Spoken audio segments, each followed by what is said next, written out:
right. Co-host.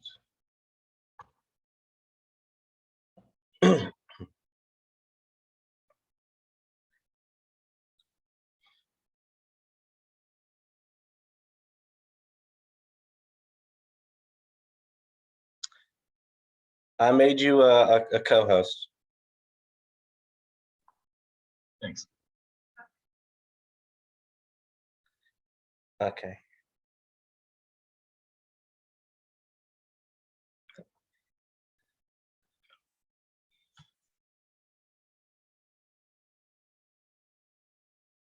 Is 7:03 good to let people in?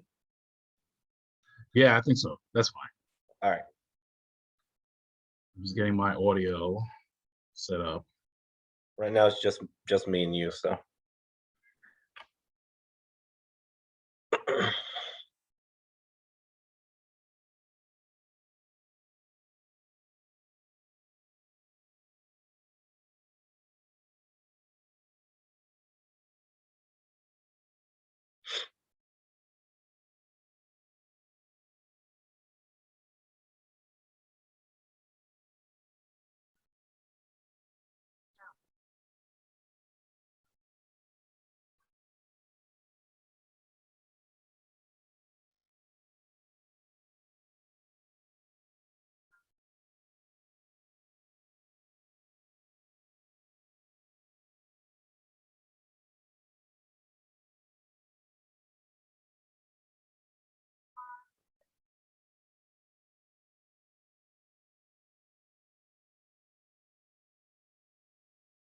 Just checking my audio. Can you hear me?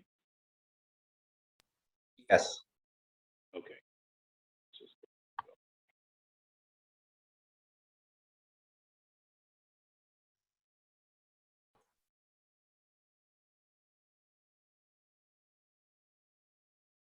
yeah, I see Warren and Alicia in the waiting room.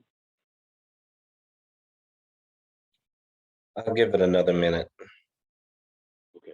Oh, actually, you know what? Can we mute everyone when they come in? Will we let everybody in? Okay. Wait, okay, let me see if I can figure out how to do that.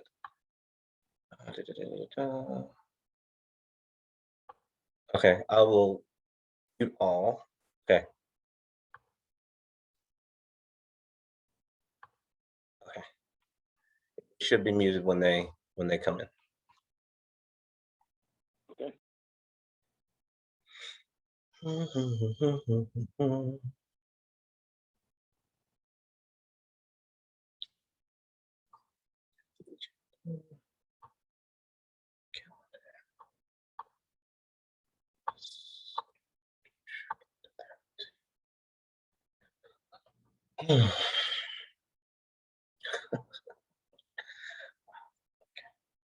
Thank you.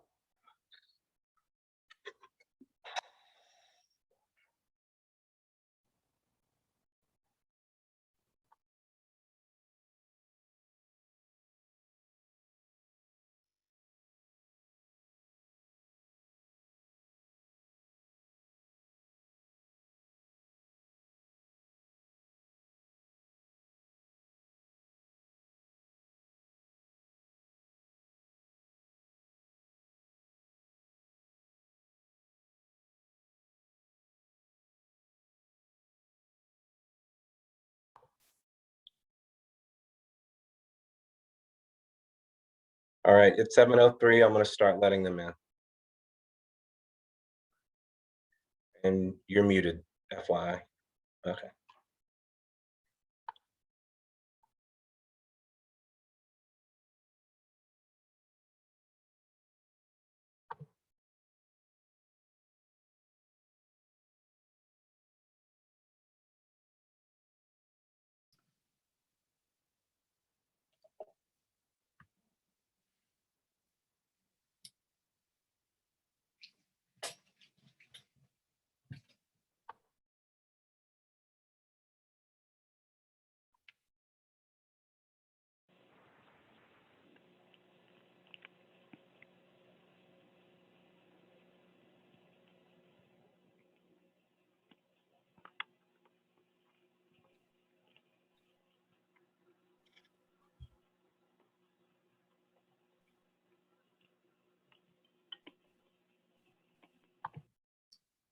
Good evening.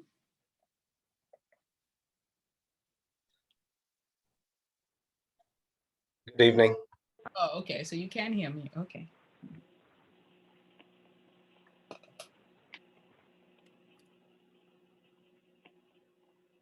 How's the family, Fred? We're good on this side. Thank you so much. Good. How about you? How's everyone? Everybody's fine. You know, my grandson is getting so big. Remember when he was walking on the table? He's not walking on tables any longer. He's getting so big. And how's your son? Is this his last year of school? Oldest is he's finishing his sophomore year. My middle guy is he's wrapping up his freshman year.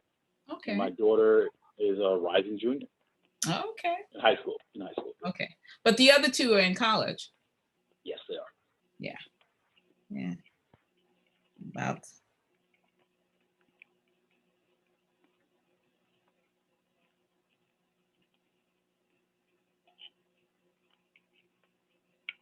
Okay, we're just going to give a few more minutes for a few more of the committee chairs and the exec to come, and then we'll begin the meeting.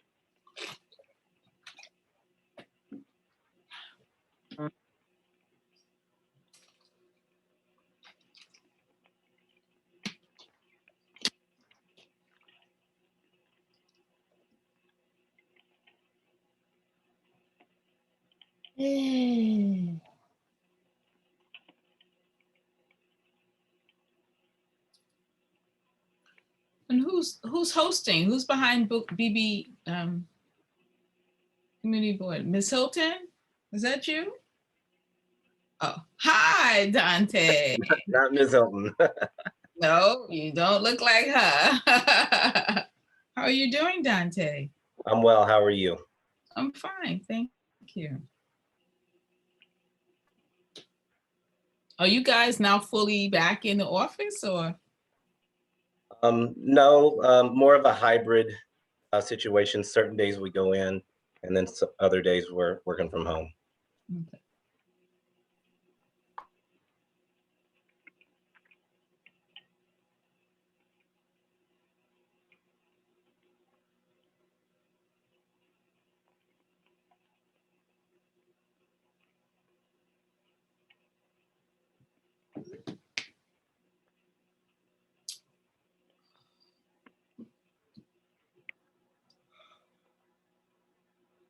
Yeah.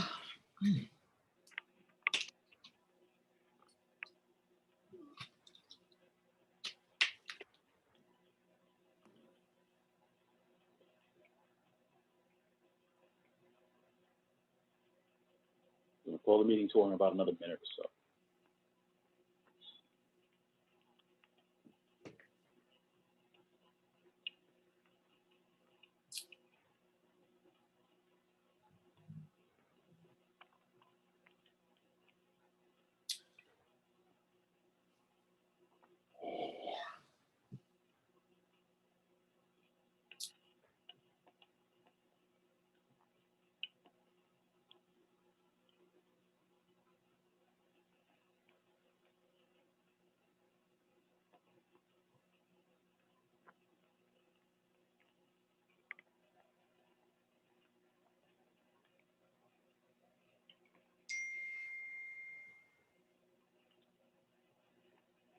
Okay, time is now 7:08.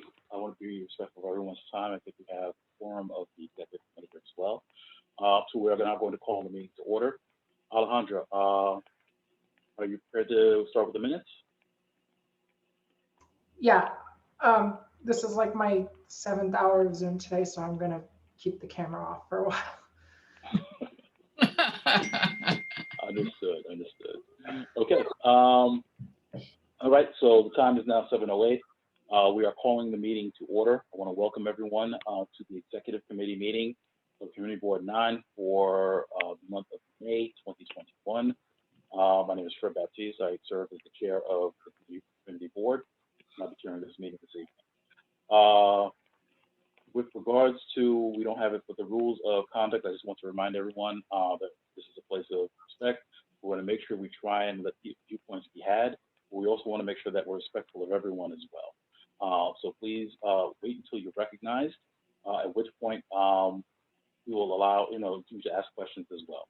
Also, in order to keep the agenda moving, I would ask that we try and limit the amount of questions that we're asking as well. So we'll try and allow at the appropriate times a couple of questions to be asked from the chairs after they've given their committee reports or after anyone's given their report. But then we'll have to move on. If there are any follow-ups, they can be directed to the chair, to the office, or to the appropriate entity after that. Okay, we are now going to move on to the next item of the agenda, which will be public commentary. Are there any members of the public who wish to speak for the executive committee today? One moment, I'll take a list. I see Ms. Pinkerton.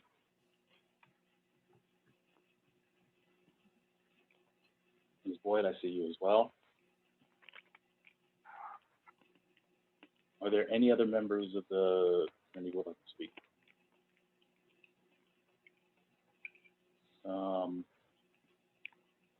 I'm not seeing any hands.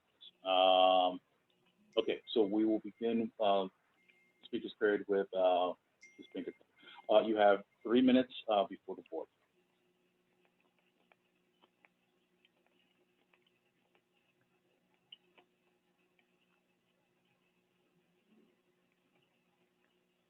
Amy, are you still there?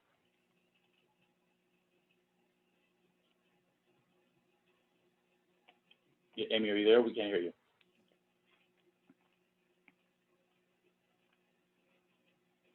All right, looks like she might be having trouble with her audio. Ms. Boyd, we'll go on to you. We'll come back to you. Okay. Well, I just wanted to say that the temporary restraining order has been lifted. And so the judge has directed the developers to work with Community Board 9 in creating a plan within 10 days.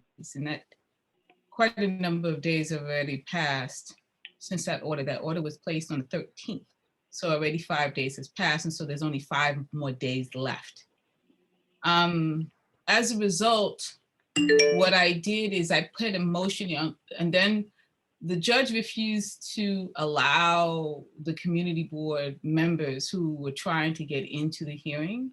She would not allow anyone into the hearing.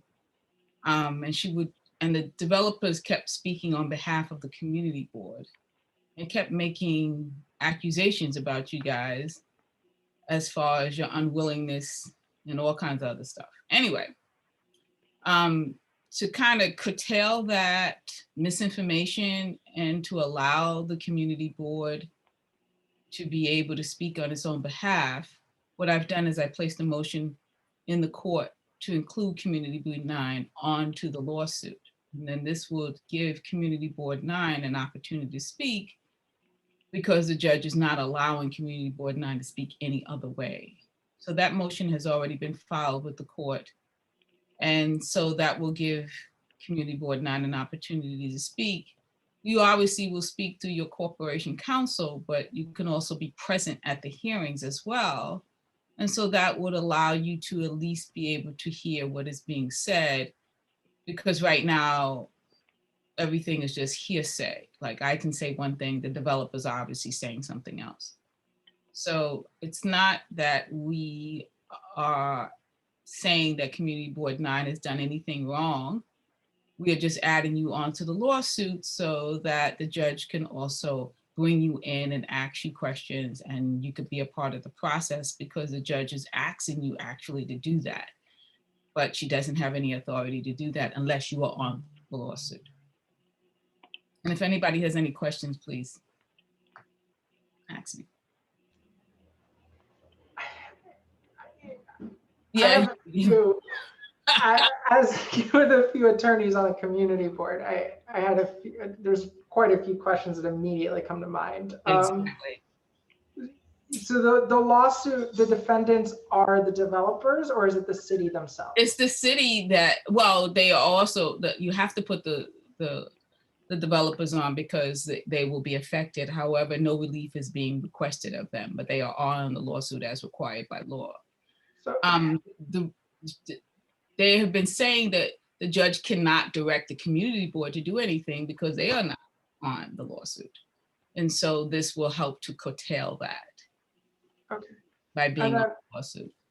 yeah. And as far as, yes, we also understand that her keeping it closed and not allowing the public and not allowing, you know, the newspapers to be present at the hearings is a violation of our First Amendment, our amendment rights. I don't know if it's the first or the second, but we've already, you know, sent a letter to that. We've already requested that the hearings be open.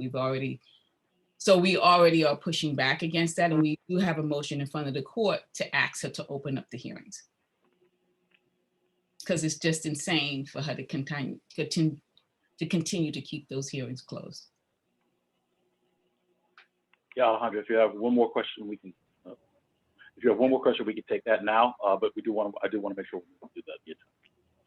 Yeah, I think I just, you know, I'm unsure of even the ability for community board. I understand it's probably a separate legal entity with our own bylaws, but considering it's still an organ of the state or the city government, that's just, you know, and what we would need to do as a community board, even if we were in agreement to join as a party, you know, what that would necessarily entail from us. So, you know, yeah, I think it's a complex question. I think it should be brought before the community board, but I think there's a lot of, for me as like an attorney, there's a lot of procedural issues that need to be explained. We're not asking permission from you guys. We are demanding that you be put onto the lawsuit. So the only person that could object to that would be Corporation Counsel, who is basically your legal, your counsel. And there's a very low bar when it comes to allowing government. Would you be seeking joinder of us as a party as a defendant? As a respondent. As a respondent? Okay. Yes, Yeah. but So again, that would be adversarial. Right, it's not adversarial. We're not seeking any relief from No, you. I mean, in the court we- systems, it would be inherently adversarial since we would be on different parties. You'd be the petitioner and we'd be the respondent as a community board. Right. Okay. Right. And that is understood, but we are not requesting any relief of you, and nor are we making any accusations that you've done anything wrong. Okay. All right. So we're going to go on just because we need to do the agenda as well. So thank you, Ms. Boyd. Amy.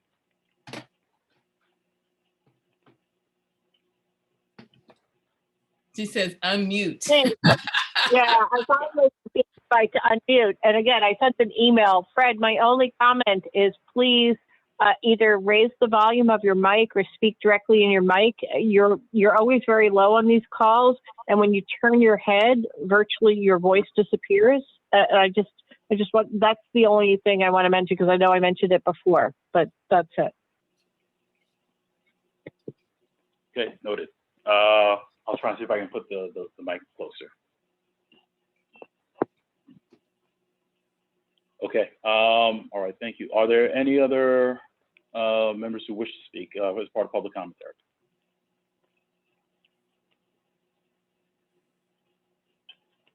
Okay. Seeing no others, we conclude the public commentary period. Thank everyone. Moving on to the agenda, we are going to the committee chairs check-ins. Let's see. And to start us off, I see our treasurer, Ms. Timothy. Would you be able to give a report on behalf of economic development?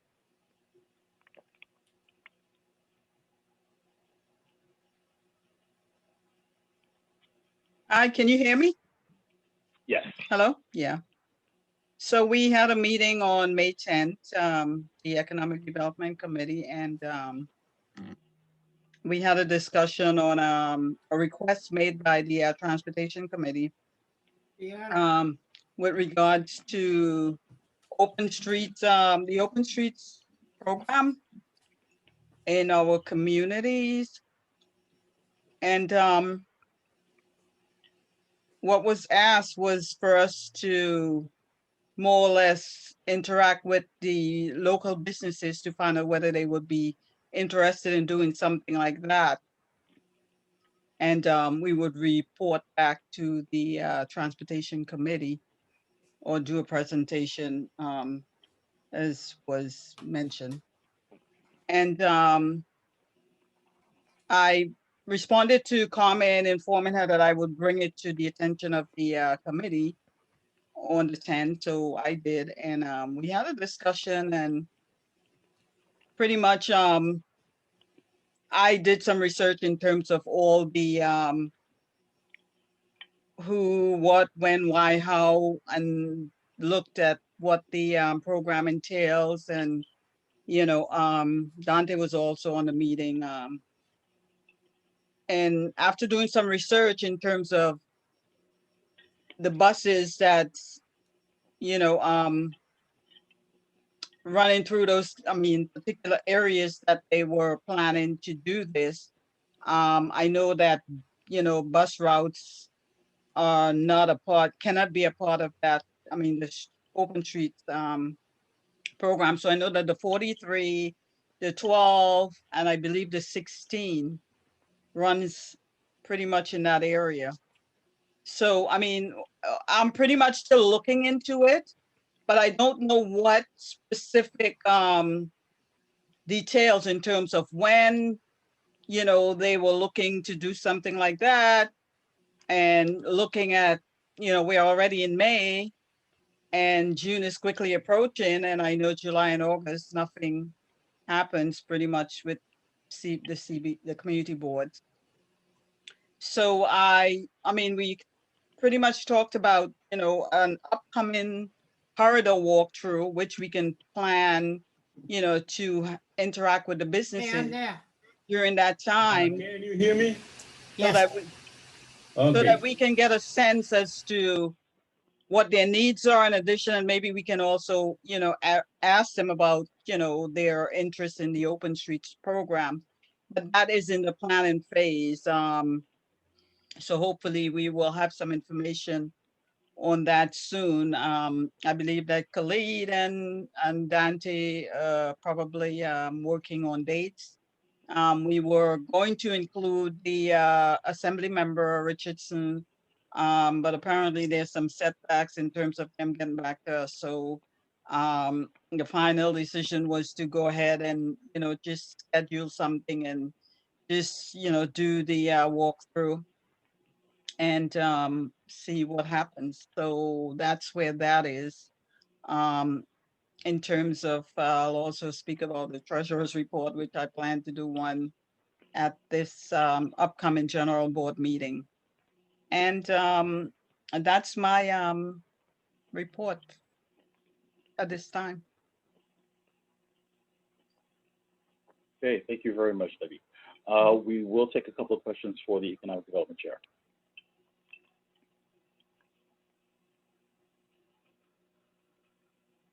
Okay, I don't see any hands.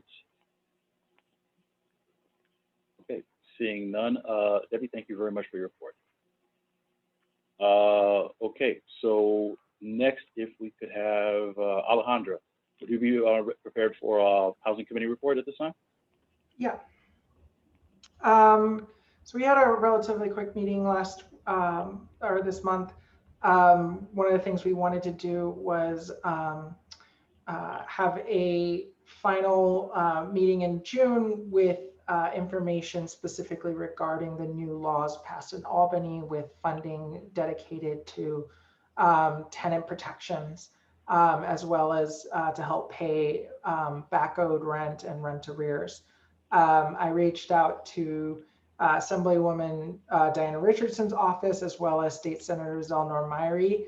I received an email, I believe, on yesterday, confirming that State Assemblywoman Diana Richardson would be in attendance to discuss the new housing laws. And I was additionally reaching out to some attorneys working in housing law to be able to discuss any recent changes to the laws.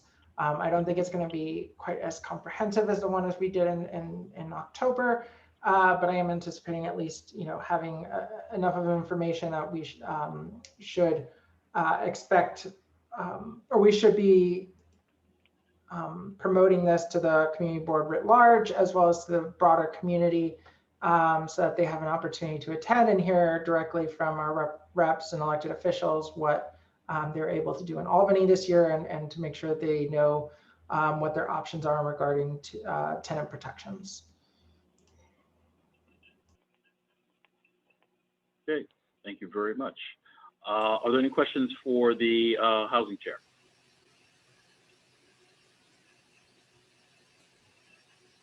Okay, seeing none, thank you very much for your report, Alejandra. And please keep in touch with the district office, just so that way we know, and we can make sure we highlight this and flag this on different media. So I know that we want to make sure that we can get this out on all social media, Twitter, Instagram, which I just followed not too long ago, and we make sure it goes out the weekly blast as well. Thank you. All right.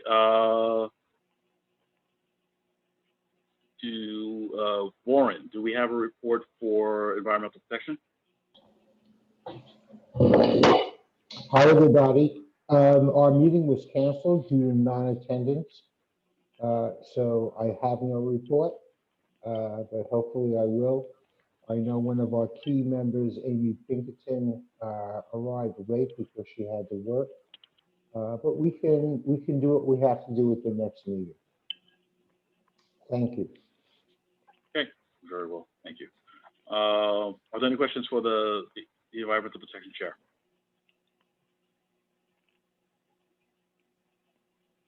Okay, seeing none, thank you very much, Warren.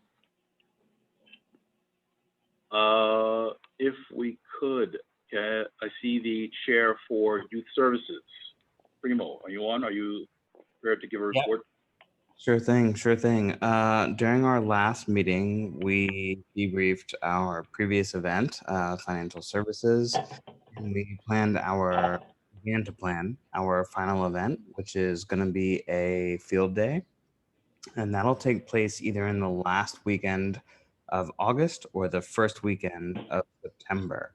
And so we're currently looking for spaces to begin our process. And once we have a space, we can move forward. So if anybody knows of somebody in the Parks Department, the Prospect Park Alliance, or a school that has a big field, we would love to hear from you. So please let us know. And we have a few months to plan our last event. But those are the basics. We're hoping to get some jobs folks out there, and we are hoping to give away some materials. So that's our plan for the field day. Okay, thank you very much for the report. Are there any questions for the youth services chair? I have a question. Yes, go ahead. In terms of the youth summer jobs, where are you with that? Yeah, I mean, as you can imagine, youth summer jobs are complicated this year with COVID considerations. I know that a fair has been a part of our previous work, but given the current circumstances, that would have had to happen several months ago. And so we integrated that into our financial literacy event, and we're hoping to have some folks table at the field day. But I think, we promoted Summer Youth Employment Program, et cetera, on our social media. But if you have a connection to summer jobs, would love to know that so that we can invite them to the field day. Doesn't the state have a summer job for youth? Yeah, Summer Youth Employment Program. Yeah. So that's something that we have promoted via our social media and via the community board's email. And that is the best opportunity that we think is available. So we're continuing to promote it. But applications were due a few weeks ago. Okay. Okay. All right. Thank you very much for that. With respect to the field day event, as soon as you can, if you get the particulars to the district office with regards to any resources support you need, we can have a conversation about what the board office is able to supply. And especially as this is a few months out, we can definitely have conversations around if there are things that we can't do from the board perspective, if we can do any outreach in terms of getting community resources, sponsors, or anything else that to assist. So yeah, so if you can write that up and just send it, we can have that discussion. Sounds good. Dante was in our meeting, so we'll follow up. Okay, perfect. Primo, as a matter of fact, as long as I have you on, Yep. can I ask you to double duty? Can you report with respect to the nominating committee? Yeah, absolutely. Nominating committee sent out an email today via the board's email address asking for folks to respond by Thursday. I recognize that it's a short timeline and I apologize, and I hope that folks can respond within 48 hours, but noting that folks will also have the opportunity to express if they want to be nominated for certain positions at the meeting in May. And then last piece is that, we're going to run a voting process in the June board meeting.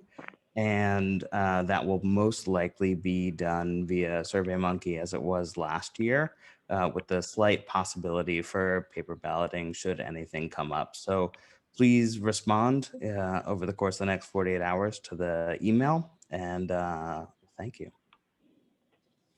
Okay, thank you. Are there any questions for the nominations committee chair? Yes, it's Warren. Hi, Primo. Can you just say why such a short window for the nominations? We had our first meeting yesterday and we got the email out today. So Right. in some ways we're at the mercy of the larger board, but we also still. Oh, so it has to be before the board meeting. Okay, thank you. Yes. And, consider that we are doing this for May, but the vote is not in May. People can still nominate themselves Correct. at the May meeting. Okay, I get it. Thank you very much. Thanks, Warren. Amy, I see your hand up as well. Yes, Amy.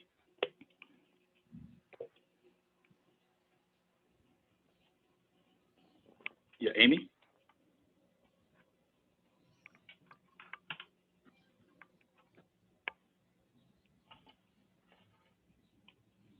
We can go to Alicia if don't have Amy. Amy is not on mute. Hold on.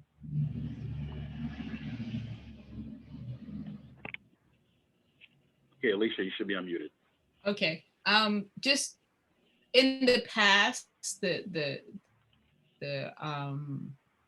nominating committee normally reaches out individually to the different board members, makes phone calls. Mhm. Will there be any outreach that you guys are doing outside of just this one email that's obviously going out very late?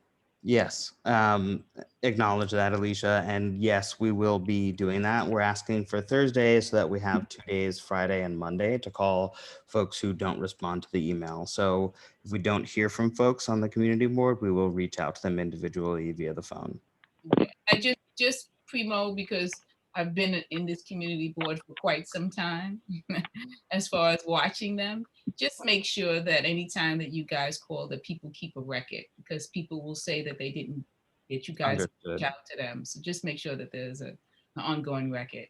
That's helpful, Alicia. We will definitely note it. We'll use an Excel spreadsheet and keep a record of it online.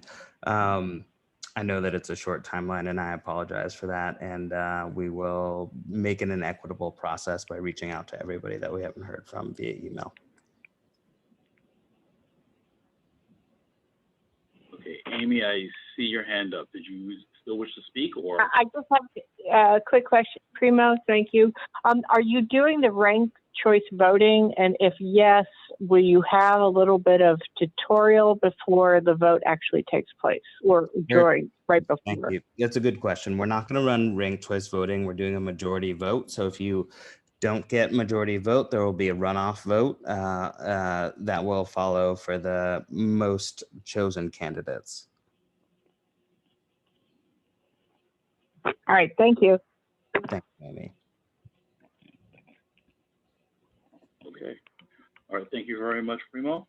Sure thing. And just as a note, so, I think the nominations chair has said, the easiest way to make your wishes known is to respond to the email if you would like to run or if you don't want to run. Because that, one, it lets us know what your decision is, and two, it lessens the work that the committee has to do in terms of phone calls, in terms of the outreach after that. But with that being said as well, even if you decide one way or the other, you still can change your mind at next week's meeting. and declare your candidacy for any of the open positions. All right, and again, I just want to thank Primo and the nominations committee for all their work. All right, going on, I see Carmen. Carmen, are you prepared to give the report for the Transportation Committee? Hi, good evening, everybody. We met. I'm sure our agenda, everybody knows our agenda is basically the same every month. We had our usual presentation regarding Clow Road. Carl Cohen, the developer, and his team did attend the meeting because of the fact that they had not been able to come to previous meeting because it seems that he changed architectural firm and a whole lot of people on his team. So he said he wasn't being kept abreast of when our meetings were taking place. But anyway, he came to the meeting and introduced his new team. They gave us an update about the fact that they are still moving forward with the Clow Road project because there was some rumors that they had dropped the project and that it wasn't taking place. So they are moving forward. There seems to be some issue with his development, his project. There's some issues there, but anyway, that's not part of our concern. We're dealing with Clow Road. As well, DOT, they should be concluding this week their survey of community survey about the project. They were supposed to be doing in-person surveying at the site, having teams there during the day, handing out actual paper survey for people to fill out for those people that don't have the ability to go online. So they were supposed to conclude that this week. I have to get an update from Diana on Friday as to how that went. Once they collect all of the survey, they are planning 2 workshops, one virtual and one in person at the site in June. Those dates are pending. I did offer our June Transportation Committee date as one of those options that they can use. We got the normal update from the Empire Reconstruction Project. Is moving along. They expect everything to be completed as of October 2021. Both ends, Utica Avenue ends and the Washington Avenue end. With following up on Debbie's report, we did, not this month, but the month before, had a presentation about open streets. And being that it will entail those businesses' cooperation and willingness to participate, I did have conversation with Debbie about bringing it up at her Economic Development Committee meeting. She did send me an email with details about their findings. And I heard they're talking about a walk. So I will reach out to Debbie again because it seems like we're duplicating effort because my committee members also wanted to do a walkthrough the last week in May to talk to those businesses in the area, share with them information about Open Street and gauge their interest in being involved. With regard to the buses and the traffic, DOT said that Flatbush Avenue is not off the table. There is possibility of Flatbush Avenue. We also discussed that strip on Lincoln Road between Flatbush and Ocean as another possibility. So rather than the Economic Development Committee doing a walk and the Transportation Committee doing a walk, we need to talk and maybe both teams go out the same day and cover as much ground as possible. So that's basically it. So everything will be pending on what Transportation and Economic Development come up with. My Transportation Committee members are all for the open street, but again, I don't think that this is something that we can take upon ourselves without involving the businesses and the bids in the area. Because it does require for them to do some work, and it's a lot to figure out in terms of monitoring, volunteers, budget, furniture and closure and opening and things of that nature. So that's still something that requires a lot of conversations. That's it. Totally agree, Carmen, and we can always work together on the walkthrough.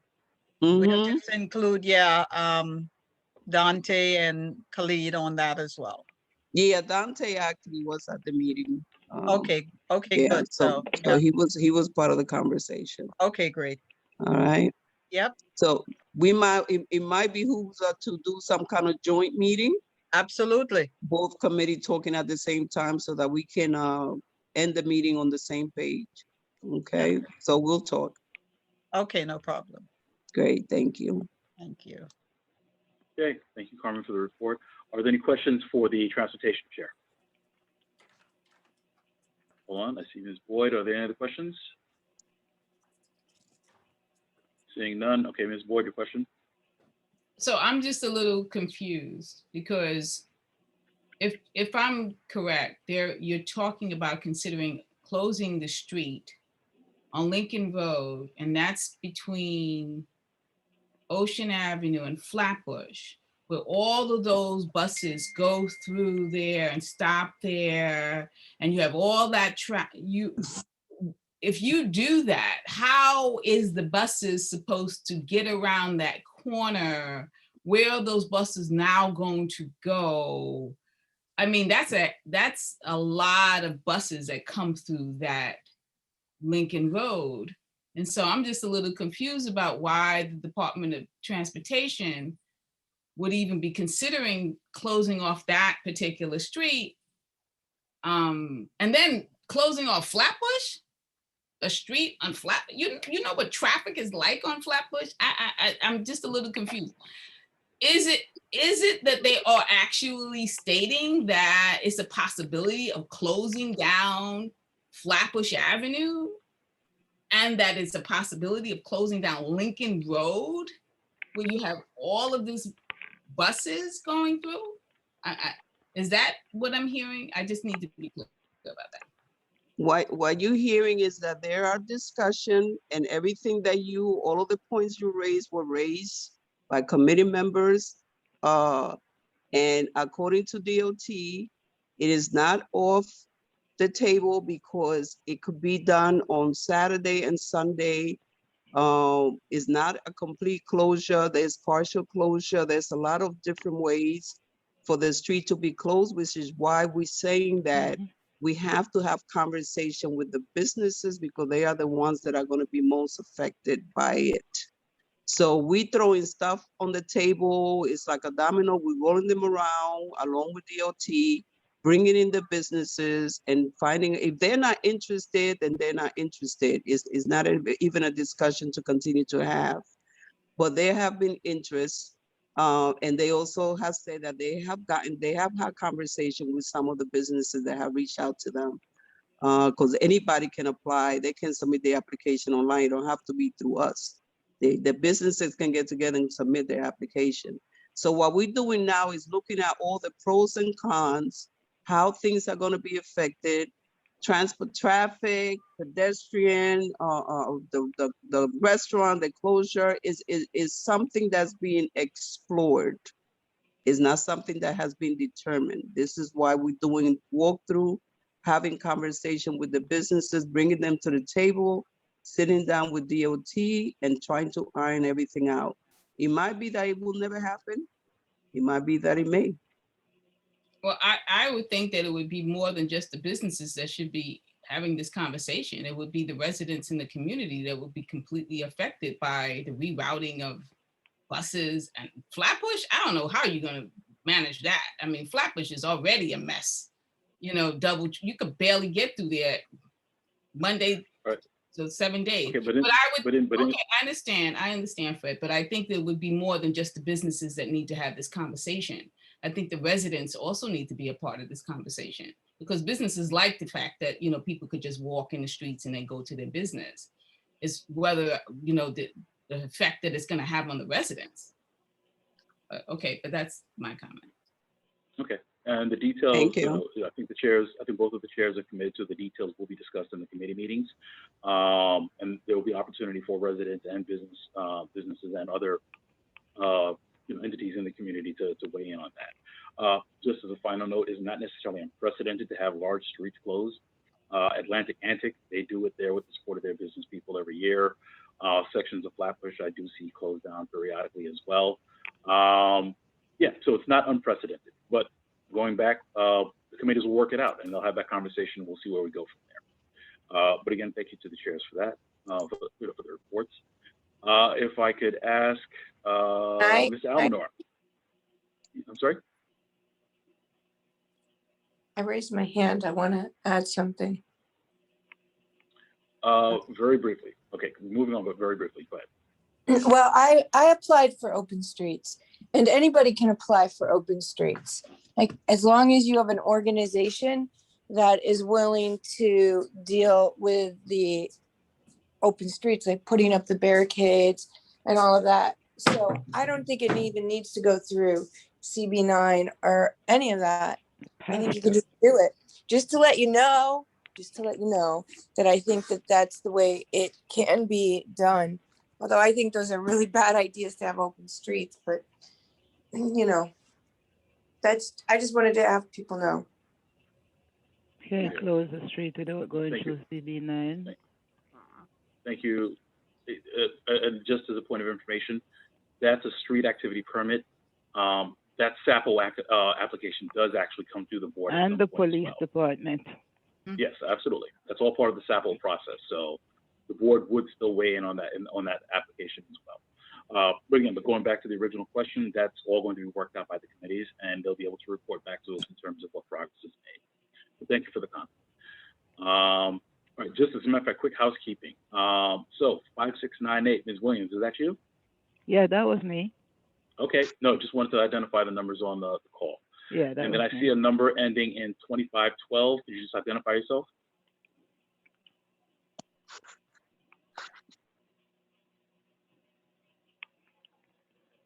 Caller ending in 2512.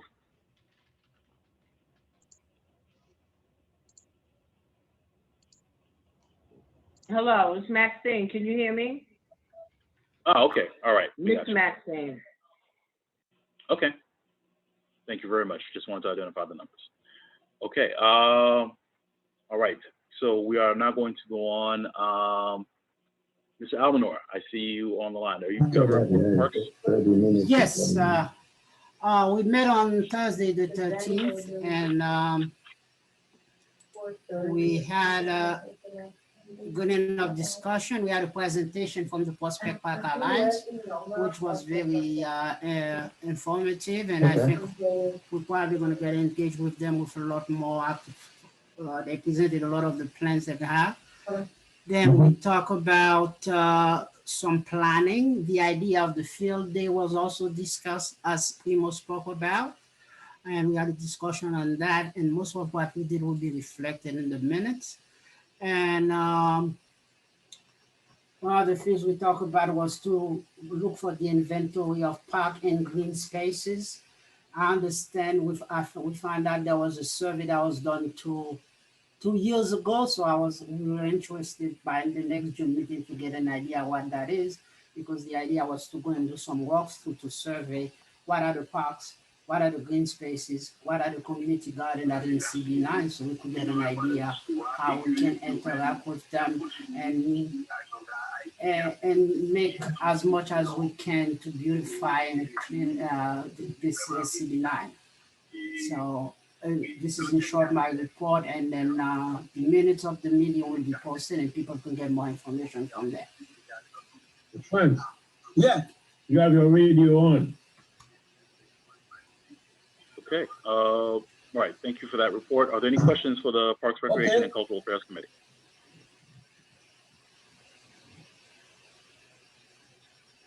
Okay. Seeing none. Thank you very much for your report. And going back to the information you're trying to get, if you can send an email to the district office and CC me, some of that information we might be able to make that information available in terms of previous surveys.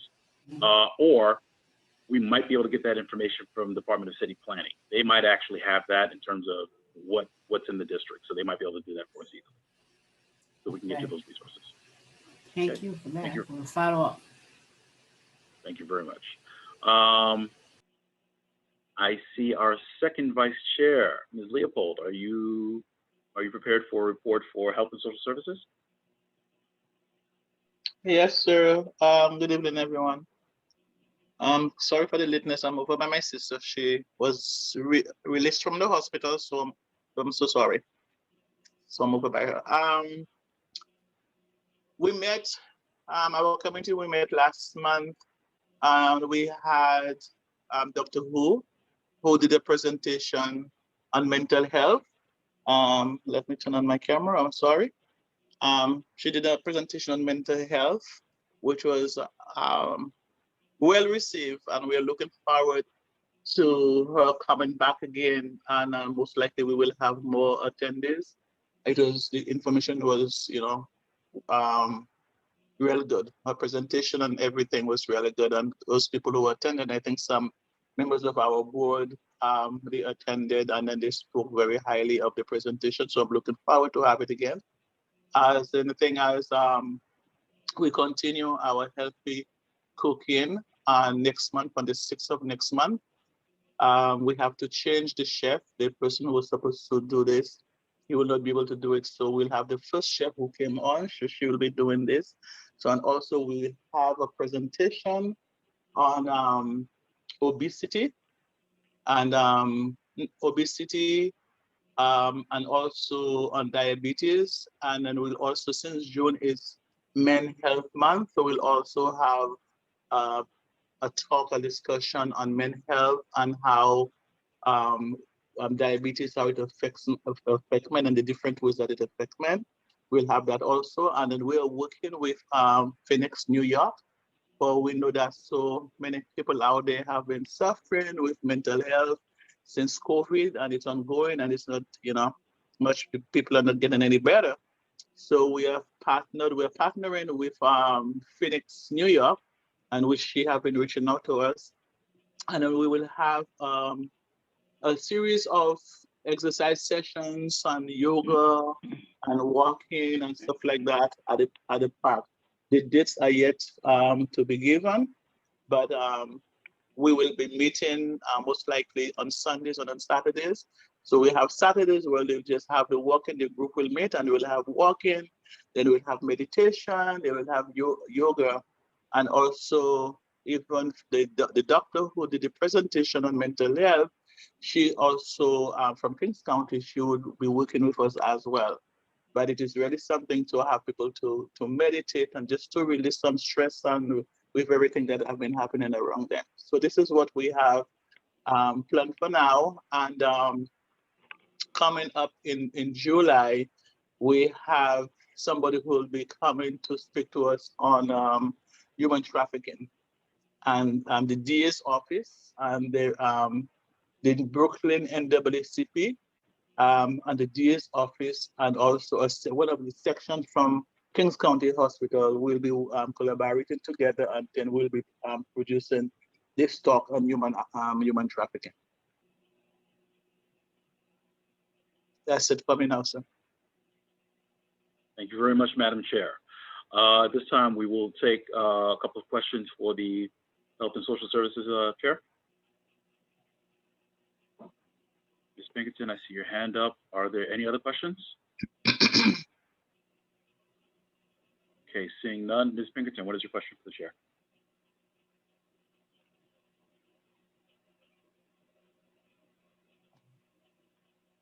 Hi, can you hear me? Yes. All right, the question actually pertains to the Parks Department, but it might carry over to Health Committee. I went back to the emails for the announcement of this meeting, and I'm not seeing the minutes attached, both of them. I went to the website, I'm not seeing the minutes attached. I know that Mr. Alomar had referred to the minutes regarding updates for the park. So I think that they should be attached to the email announcement for this meeting. I'm not seeing a reason why why they wouldn't be. And if they are on the website currently, it's not intuitive to find them. So again, maybe this should be looked at and addressed. Any comments? You know, you don't have to, I don't want to send this comment off into the void. I would like a response if possible. Thank you. We'll discuss it. I'll discuss it with Dante in terms of whatever minutes we do have. Typically, the office team tries to send that off as they have them along with the package.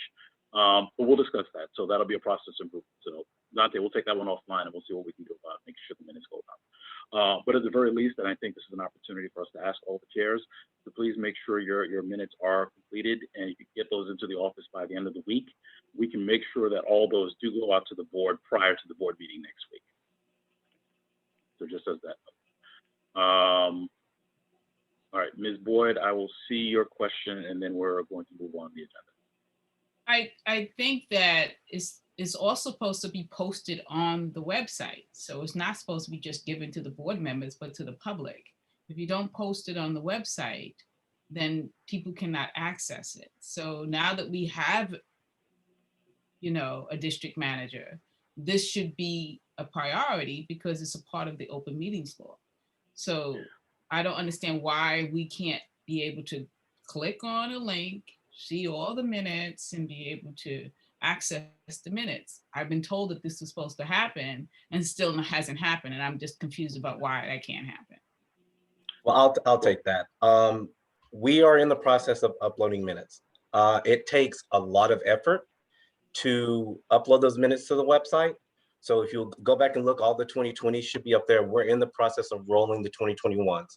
So in the interim, anyone who needs the minutes, please reach out to the office, send us an email, we'll get you the minutes. But we are in the process of doing just that. And when do you think you'll be finished? I will have to come back to you with an answer because that's Khalid's project. So I don't know how long it takes to upload these things. I just know it's a lot of information at one time. So if you want to send an email to the office, or I can just email you, I can have you an answer for that specifically. Okay, thank you. All right, and just to dovetail on that, I want to thank God. Yeah, I was going to say that the minutes are submitted on a monthly basis. I see them when you announce the board meetings. All of the minutes that are there from each committee. If you go back and look, they are there because I see them before we go. I'm not talking. I'm not talking about that, Pat. I'm talking about them being accessed on the website. So if you don't get that email, if somebody doesn't get that email, they can still always go onto the website and be able to access it. So yeah, so just to finish that, and Dante and he will work on that. So they're definitely working on that. The only thing I'll say from a technical, just a little bit I do know is that this is a brand new page. So there's still some things that we're tweaking, and things may change as well. The one thing I would offer is that the more we add minutes, if you think about it, every month we add 10, roughly 10 sets of minutes. You do that 10 times a year. After a while, that page gets very heavy. So that will probably be one of the conversations in terms of right now, yes, that is the practice, but we may have to look at in terms of, is there another way we'll actually have to have access to that where it's not on the web page because it weighs the page down and makes it more difficult to navigate. But I do want to just thank Dante and Mia for all the work she had and Khalid as well. In terms of, this is an ongoing conversation. One of the things that we're committed to as a board is we're looking at things and we're trying to improve. But yeah, so immediately we'll try and get those minutes. If there are minutes that you are missing that you would like, just make the request to the office and they should be able to take care of that for you. All right, thank you very much. Well, actually go back. Thank you very much to the Chair of Health and Social Services.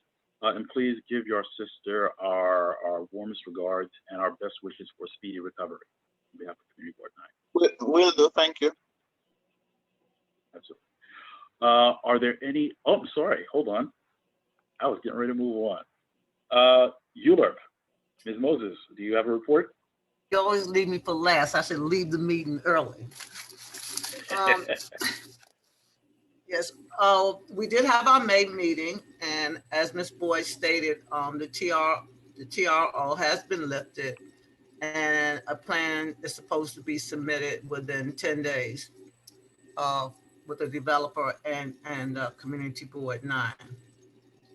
A walkthrough was done at First Baptist Church, and Dante will report on that when he gives his readout.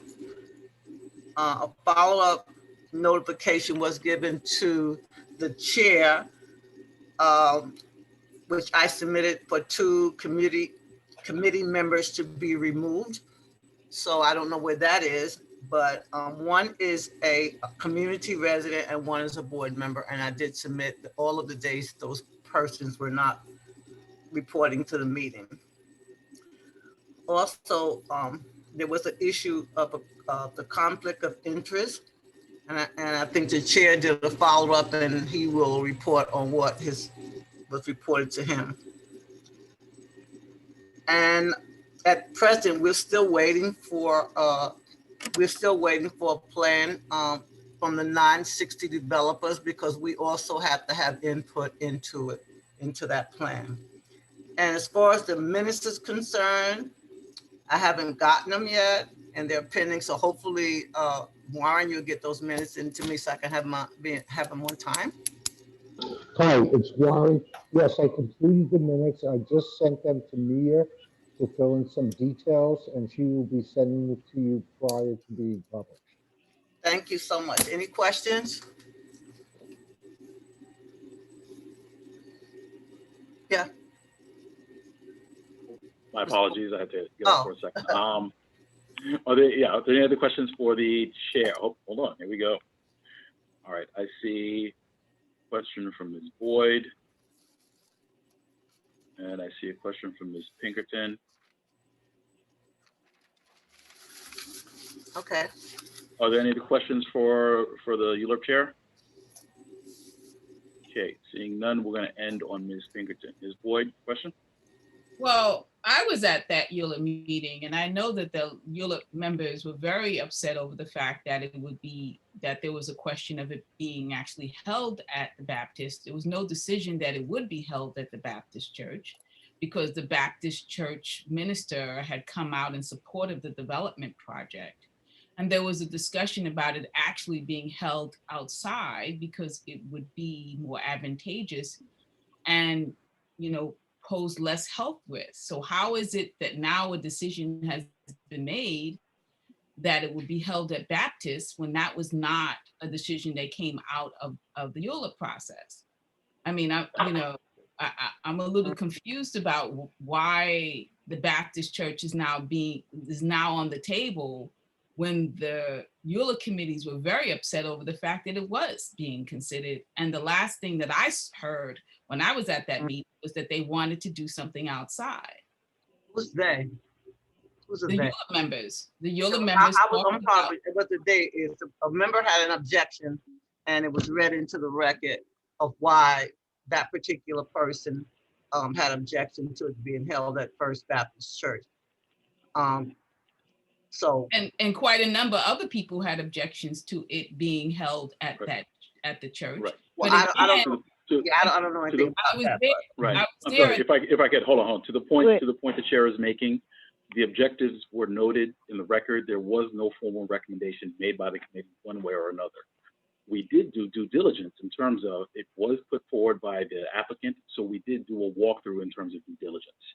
No decisions have been made. The process is still in process at this point. So is anybody considering the outdoor space that was put on as a discussion? The board is considering options at this point. Oh, I didn't know anything about an outdoor space for us. I heard it in midst of a conversation, but I didn't hear anything about an outdoor space. And I also understand that I don't think the city was agreeing to us even having anything for outdoor space, if I'm not mistaken. The city wasn't agreeing to having in-person period because they were not agreeing because they did not want to help facilitate it. So their objection was not to facilitate this process. Right, we need to bring it back to order at this point. Right, We need to bring it back to order at this point. Right, but let me just say something in terms of a location. First of all, the persons that is going to make a decision, yay or nay, is the community board, not the people who is being contracted or the developer. So basically the vote comes from the board. So I don't know what the issue is, but we can move on. Well, the only issue. Okay, okay, Alicia. But this is You've a had your question. discussion, Fred. Why Alicia, can't we no, have it was a discussion? question for the chair, and I allowed the question asked and answered. We're going to But move she on just to the wanted, agenda. well, she was There talking is about no what action item, happened. and there is no action item stated by the chair, which brings us to the point, there is no decision made, the conversation is still live. All right, But I then need to move on. is Ms. the Boyd, board Ms. Boyd, considering I need to move, the Ms. open Boyd, space? I need to move on, please. Ms. Pinkerton, your question is. Hi, I'm wondering, I do have a question, but it's a little bit tangential to what Alicia is mentioning. If Nicola Cox has something more directly related to what Alicia was speaking to, I'll allow her to go first and then I'll follow up. All right, we need to be very brief with these questions in terms of, we're not going to have full committee conversations here. Ms. Cox, what is your question for the chair? Okay, this is, I'm confused because I thought the way that we left it at the last ULIP meeting was that we were going to follow up with the conflict of interest board. And if there was no conflict of interest, we had tabled a motion to create a plan in conjunction with the developer. That plan would include exploring possibility of outdoor spaces. And it wasn't just Esteban, there were a number of people, including myself, that were very concerned about having a meeting at First Baptist when we know that the leadership at that church has already stated in public that they were for the development project. So we wanted a space that would be more impartial. So if this is still an open discussion and a final decision has not been made, I'm okay. But as far as the ULEP committee is concerned, from my perspective, and we can get other committee members, we were not in favor of moving forward with First Baptist. Thank you very much, duly noted. Ms. Pinkerton, your question has to be quick, please. Yeah, it's regarding the news article that I forwarded to Dante and the community board regarding a community board 8 rejection of a rezoning project. And there's another article today in the Post regarding the Manhattan Soho rezoning. My response back from Dante was that, hey, look, only if it's germane to A, the community board, and B, germane to a committee member item, that it would be forwarded to anyone. I just want to put it out there that I think these are very germane conversations with additional city community boards encountering the same issues that we have with the 960 Franklin rezoning. Same issue, different locations. I think they're very germane, and I want to make sure that at least the community boards are apprised of this information if they haven't seen the articles.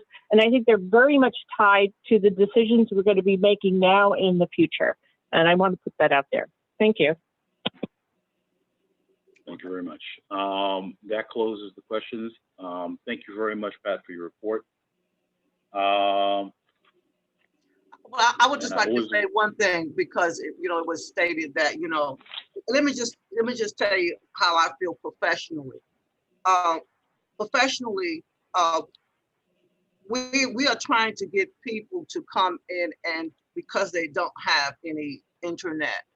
So I mean, the location, this is how I feel. There are people that are for, and evidently the people that are against is against because of whatever president reason that they have. I'm looking at a building, and these people are looking at something else. I don't know what. And I don't think it's fair to have an objection of a building when in fact the community board is the people that vote. And that's my position on that.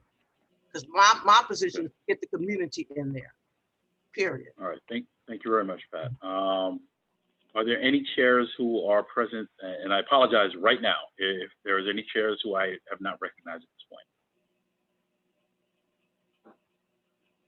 Okay, seeing none, I want to thank all the chairs for your committee reports. When we get to the agenda, if you have any action items, please make sure you note those so we can make sure that they're included on the agenda for the meeting next week. And I would also add, while I do have all the chairs, as we are in the month of May, that means we are really nearing the end of our year.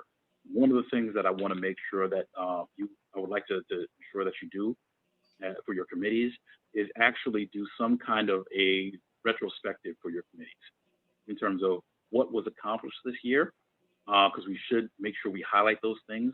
We should always identify the successes and try and repeat those and build on those where we can. And also, please, if we can summarize what action items are still, or what items are still in flight. So if there's something that definitely is not going to have a hard stop in June, we want to make sure we're noting that, so that way when we reconvene in the fall, the committees have a starting point in terms of they can come back, reconvene, and continue pushing on items that they've been working on. In the past, one of the things that's happened is when administration's turnover, if there's any turnover, the committees start over from scratch and you lose 2 or 3 months just trying to rebuild, reinvent the wheel. We want to try and be better about that, make sure that we're able to pick up very quickly when we reconvene in the fall. So I would ask that for all the chairs, just to make sure you have that conversation with your committees and be prepared next month in terms of being able to report some of that back and document that, so we can make sure that that's part of the lessons learned for this year. Okay, at this point, we are going to move on to the agenda and go on to the, I think we're to the administrative office administrative report. Dante, you prepared with the report for the executive committee? Okay. Okay, sir, you have the floor. All right. Well, good evening. I will be as brief as I possibly can. So from the administrative side of the community board, there are some things that are happening, some processes that will roll over into the summer, but I am pleased that we've put in some work and it looks like some new things are going to be happening. So I will start with over the summer, we will be adding community board meetings, general and committee meetings to the 16 Link NYC kiosk in the district. If you've noticed, these kiosks are located in on high pedestrian streets. If I recall correctly, I think it's Nordstrom, Flatbush, and Franklin Avenues. We really felt like this was a good way to help disseminate information. We realize that not everyone has the same technology, but we realize that if we can take steps in certain avenues, that's better than nothing. And we know there's a lot of people who walk these corridors and ride buses. When I'm walking, I see these kiosks and they always have valuable information on them. So we will be adding all of the general and committee meetings next year. So coming back in September, so on, adding those to those kiosks. So people, members of the public will be able to see information when community board meetings are happening, et cetera. Next, the district service cabinet is all set to meet for June 1st. The participating agencies will be sanitation, DOB, DEP, DOT, parks, NYPD, FDNY, and DOHMH. As I move forward in this position, and we start to notice if there's any complaints that are coming into our office that are under the jurisdiction of an agency that I did not mention, I will be the first to reach out to that agency and request a representative to serve on the district service cabinet to ensure that those service request inquiries that are coming in are taken care of. Next, our weekly mass distributions that have been happening on Fridays have been very successful. We hand out approximately 100 bags each event. In these bags, there are masks, there's COVID guidance, and there's information about the community board. They have been very successful, and we had another successful one this past Friday at the corner of Nordstrom and Sterling. We were out there with test and trace, so there was a lot of masks to go around, but it was very fruitful to see people walking by, actually stopping by the table, having conversations, realizing that it's the community board, and actually taking the mask and the information that was in the bag. So we're really enjoying being out there. We're going to be on, I think, Winthrop this Friday, so we're out there from 12 to 2. To be honest, depending on foot traffic, sometimes it ends by 2, just because so many people are coming through and they're taking the bags. So, we try to be there as long as possible, but when the foot traffic is hot, our bags go really fast. So that has been very nice. Next, the Zoom expansion is active. So the last time that I reported, it was mentioned that it was purchased. Now we have confirmation that it is actually active. They have updated our account. So that's to note. And then let's see, we're in the process of adding committee meetings to YouTube. It's a lot of data to add. So that's why we're adding it to YouTube. So more than likely in the future, once we get it all settled, if you go into the website, it's going to send you to a direct link to YouTube because YouTube can hold more data. But yeah, we're going to be uploading that to YouTube so the public can have it more freely. But that will take some time. And once we get that completed, I will provide the duly update. Now, budget report. So the suspension of MOZ was lifted. And so I was finally able to come to a conclusion on where we're at financially. After my review of the budget and my conversations with OMB, we have approximately $80,000 that we're able to spend. Now, with that being said, I do want to thank the chair of Health and Social Services, Fran Leopold, for submitting a budget proposal. Yes, 80,000 seems like a lot, but I have already earmarked funds for certain endeavors. So moving forward, $25,000 is being earmarked toward office technology, infrastructure, and design. That includes technology, furniture, appliances, Zoom, other software. We're looking at acquiring a shed for the backyard for storage. And yes, the awning will finally be fixed. So that is part of that $25,000 allotment. Another $20,000 is being earmarked for DSNY trash receptacles. These are not the wire baskets. These are nicer baskets. I actually had a very productive conversation this afternoon with DSNY to discuss the process and how we can go about purchasing these trash cans. And that was very fruitful. And it looks like something that we're going to be able to do. The locations of where these cans will be placed is ongoing. So those conversations are still going. And once we're able to determine exactly how many we can purchase, I'm going to be working with DSNY on how, where we're going to be putting those, how often they're going to be serviced, et cetera. So those conversations are still ongoing, but I'm actually very pleased to be able to report that this is something that directly impacts the public, and I think it's a great endeavor, and I think it speaks volumes of what the community board is trying to do.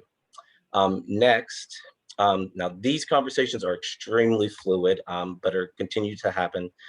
We are looking at possibly partnering with ACE NYC, the program for the homeless service, for the homeless, to provide supplemental resources in high pedestrian areas in the district.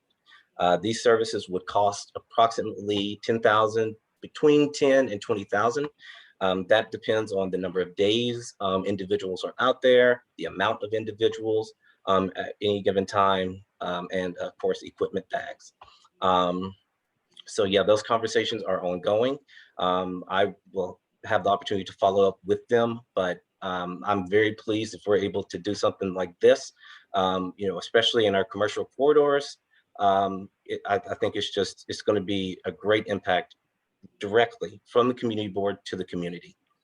Let's see. Lastly, I have earmarked $5,000 on CB9 promotional items. So this is like bags, pens, bottles, etc. This is stemming from popping into committee meetings and listening to you guys speak about the types of things that you want to do. So what I envision with this purchase is when the staff or any committee does an event, there's materials for them. So what we're looking to do is when a committee or the staff hosts an event, when someone walks to the table or walks up, they see a CB9 bag, they look in it, they see CB9 information, they know who we are, where they're getting information from, and hopefully this is something that makes the community board more aware and brings people back. And hopefully we can, bring them in so they're more involved with the board. So in total, there's been between $60,000 to $70,000 earmarked. So there's like approximately $10,000 left. So those numbers will fluctuate a little bit, but now you kind of have a general idea of where we're at. The goal for the earmarking of funds for the aforementioned is one, to ensure that the staff has the resources, including technology, to support the board in conducting board business. The expansion of Zoom will be extremely useful. We want to look at other ways, other technologies that we can use as a staff to help this board operate more efficiently and more effectively. Two, to upgrade the items in the office. So, I don't need to tell you guys, community boards have small budgets, and usually community boards are the first to have their budgets slashed in economic turmoil. So, we're really predicting that over the next couple of years, few years, due to the pandemic, that, we're not going to have the opportunity to do these things.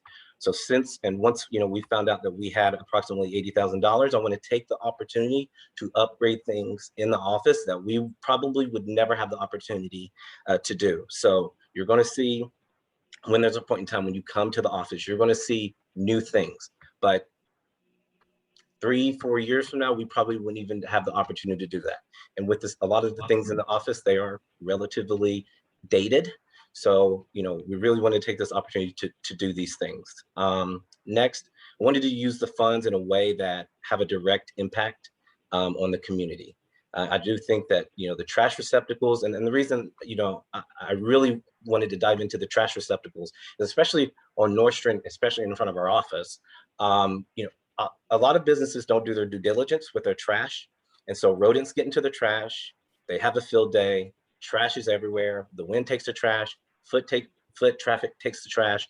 So we're really trying to find out, okay, maybe if we get new receptacles, this is something that will prevent the rodents from getting into the trash, plus having the supplemental services from ACE. This is a good opportunity for us to clean up the district a little bit. And lastly, earmarking these funds is to set the board up to have the resources and the materials for community engagement. Something that's been important to me, even before I was offered the position, is that people know that there's a community board. And, purchasing, $5,000 worth of promotional materials, making sure the committees, have this whenever you guys do your type of business events, I think will be extremely beneficial for your work. So with that, I'm finished with my report. One more thing. I just want to take just a quick minute and say, I want to thank my staff because they have been absolutely phenomenal. Their insight has been very useful. And so, in public service, you don't get compliments often. So I just wanted to give them a shout out because they definitely deserve it. So, yes. Great. What happened to the walkthrough? Oh, okay, yes. So, yes, a walkthrough was conducted of First Baptist Church. Myself and Khalid went to the church. I'm not a tech guru, so, Khalid's not on the call, but what we did see is that one, when we went to the church, I think the layout was socially distance friendly. It did not seem that like anyone would be sitting close. Everyone had enough room to be able to sit in comfort, distanced. So that was very nice to see. But in terms of the technology, one thing that we learned, and like I said, Khalid could speak a lot better about the technology, but the conversations that we were having, we would be able to do a meeting in the church if that was a position that the board took. The technology would work, our Zoom would work. The setup technologically would work. So that's what we really went there to look for, just trying to do our due diligence. No decision has been made on where the meeting's going to be, but I would prefer to be ahead of the game. So if this technology, we want to make sure that the technology is there. So if that were to be the case, we can get it done. And as of course, as you probably are aware, with the pandemic, being socially distanced is extremely important to me. I do not want to put my staff in jeopardy by any stretch of the imagination. So the church had enough space for everyone to be distanced. Did you consider another church? Okay, Ms. Boyd, we I can't just asked a keep going question, back and forth. Fred. Okay, Ms. Boyd, one question. We do have other people also. Okay, So did you you asked her consider one question. another church? Ms. Boyd. I didn't ask my question. He had to do the You report. did. You asked him for the report on the walkthrough. Ms. Boyd. I'm reminding him of his report. That wasn't a question. Okay, and So he this is asked not he my answered the question. report. Now, And no, your this is question- not my question. My question Ms. is, Boyd. Ms. Boyd. I'm reminding him that he didn't finish his report. That was not my Ms. question. Boyd, we have offered asked him about more than enough opportunity. Next, Ms. Leopold. Oh, I just wanted to thank the district manager. The Mass Giving Project, we started that last year with the help of Khalid Mia and Warren. And we continued this year. And I just want to say thank you to the district manager, because when we attempted, when the weather got better and we attempted to start the project again, that he jumped right in with us, and then he have been there, you know, with us every Friday, even at the mass. So I just want to thank him very much for, you know, for his support in this endeavor. Thank you. Thank you. Ms. Pinkerton.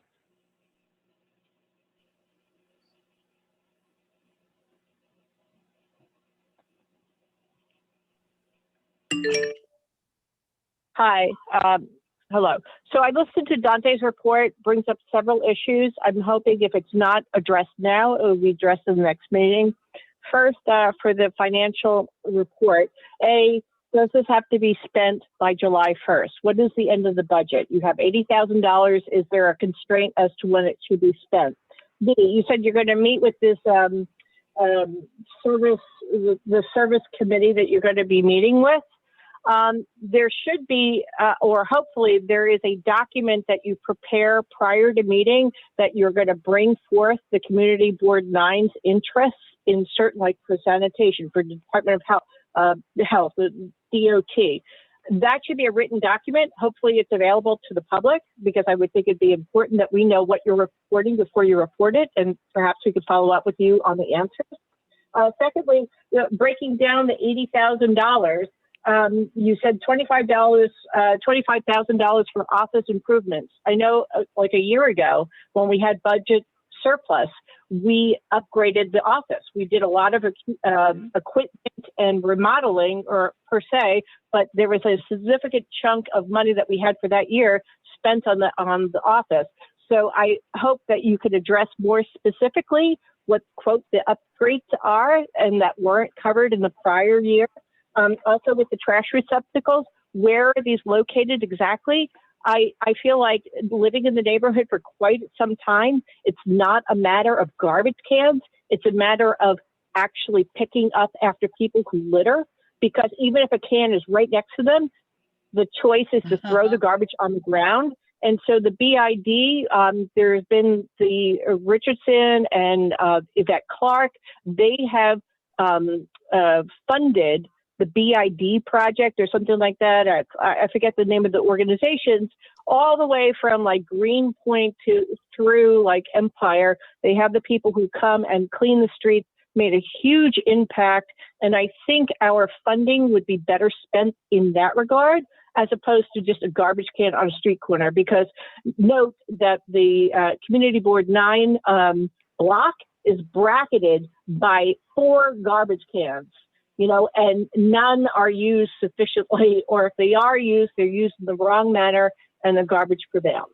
I'm sorry, I'm going on because, and the homeless funding, $10,000 to $20,000, you said high pedestrian areas without specifying where they are in Community Board 9. It'd be great to know what areas you are kind of looking at and perhaps how the funding is funneled Are there specific CBOs that you're targeting? Like, it's very vague, and perhaps this isn't a written report that you have, but I think that the written report should be community focused or facing, and that we should be able to access it on the website. And then the $10,000 left, again, do we need to spend this by July 1st? If yes, I think that, like, I don't know, there is some community input or community board input that would be helpful. And hopefully you could respond to some of this. Okay. Well, okay. So I will try to respond to everything. There were a lot of questions. So what I might have to do is look back through this video, listen to your questions, and respond to you, just to let you know. But so in terms of the trash cans, as I mentioned in my report, where they are planning to be placed, that's still up in the air, right? Nothing has been set in stone. Same with ACE, the ACE organization. That's still up in the air.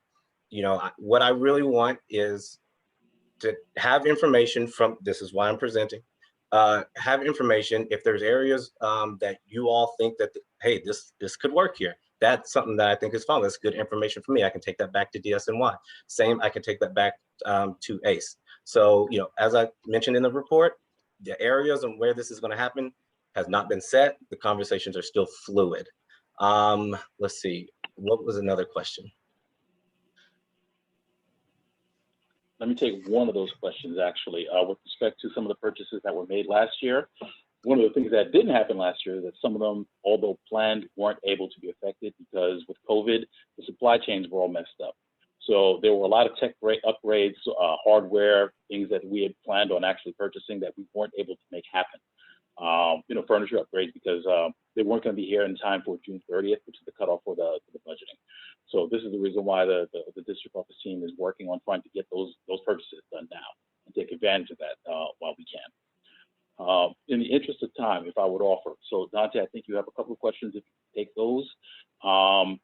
As you will be presenting at the general board meeting next week, you can have an opportunity to kind of expand on some of those areas as well. And perhaps you can send that out as part of a report in advance so that way people have it and they can ask those questions as well. Sure. Okay. We need to move very quickly. So quick questions. I see Julia Bryant and I see Nicola Cox, and we're moving on. Hi, thank you so much. Dante, my first question is, I'm following up on the question about checking out other places other than a church. It is my understanding that the church that you looked at, the minister has written op-ed pieces in favor of the development. I think that that is a grave conflict of interest.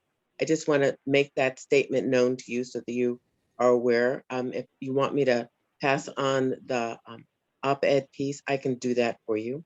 The secondary question I have, I'm going to be quick. The secondary question I have is, I want to follow up on Amy's statement about buying trash cans. In fact, our problem is not trash cans. Our problem is actual trash.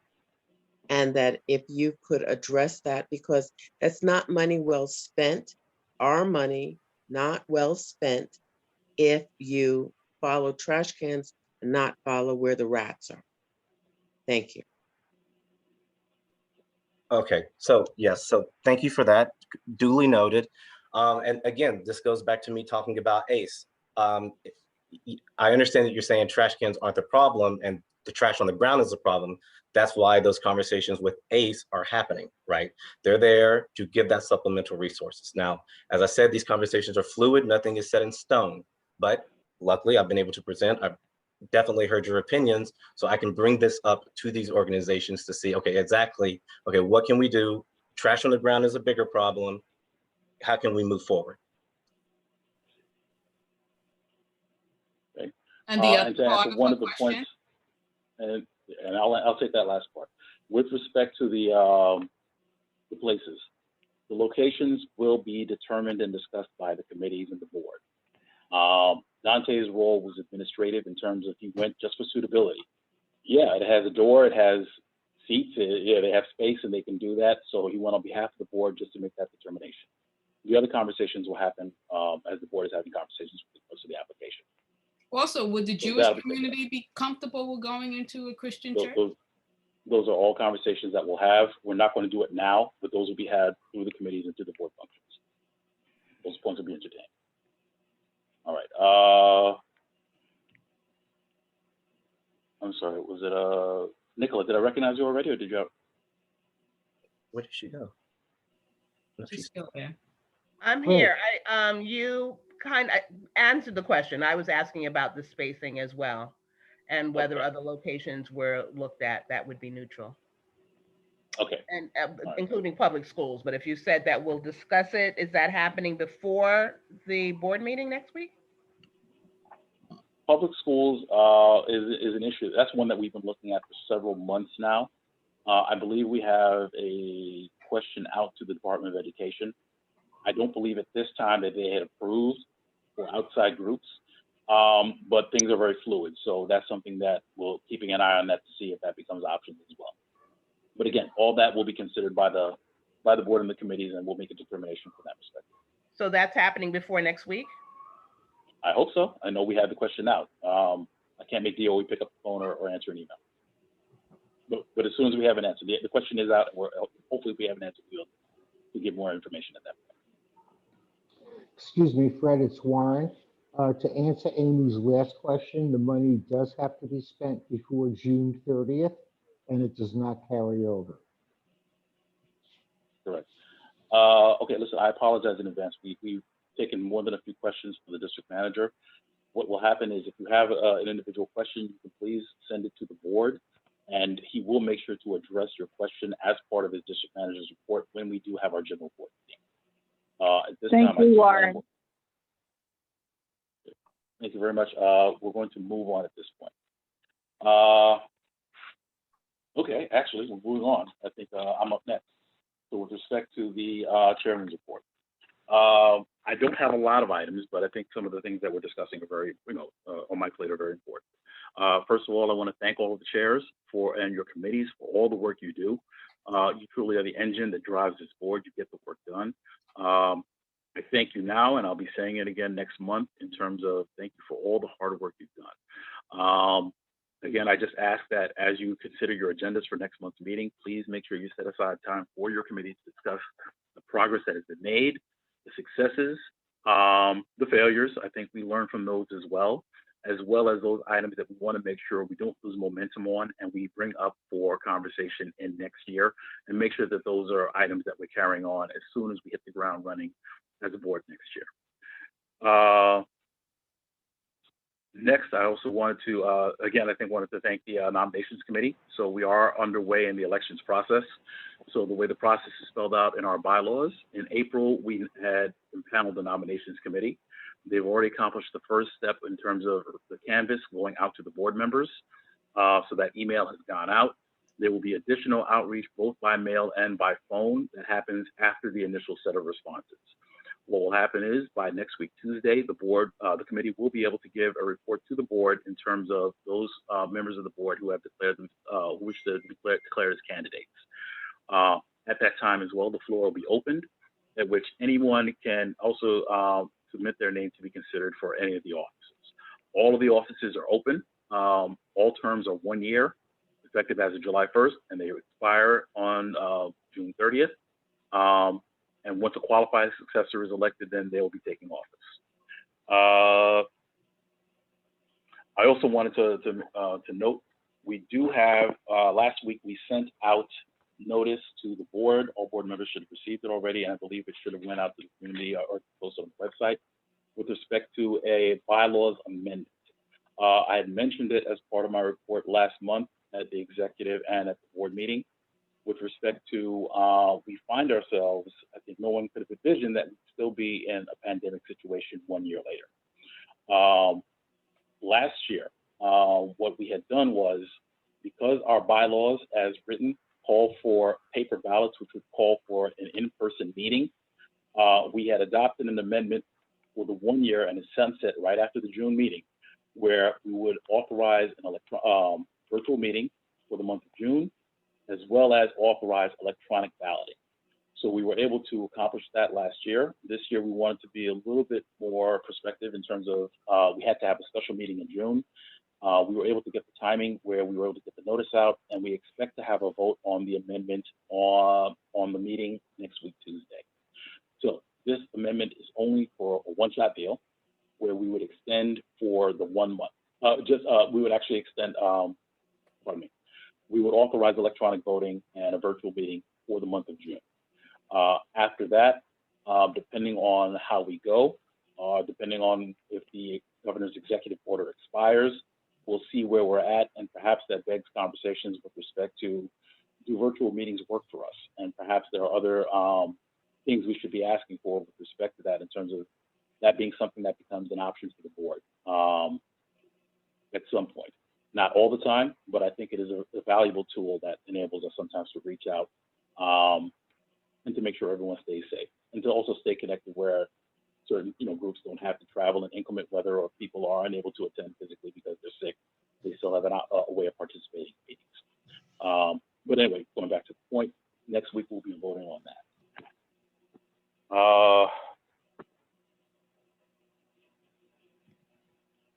That is all. I think the district manager has already given a report with respect to the purchases that we're looking to do. Again, I think this is definitely an opportunity that we want to make sure we're able to take advantage of, to his point, which you put very well, in terms of we are already facing the prospect of successive years where we are probably going to have budget cuts. So with regards to that, now that we do have a little bit of cushion, this is the time for us to make those purchases where we probably won't have an opportunity to do those again for a number of years. So the district manager is going to go back, he's going to review. Some of the conversations are fluid, but I expect that most of these are going to start getting firmed up in terms of some of the details, the conversations. But we want to look forward to making sure that we're spending the money as well as we can, being good stewards of taxpayer dollar. I do have one last point before I conclude my report, but I will take questions on any of the items that I've spoken about so far. 1 second. Sarah, I see you. We didn't get you last time. I see your hand still up. I'll get you first. Hold on. Ms. Boyd. I see how many people? I guess that's you, Ms. Pinkerton? There we go.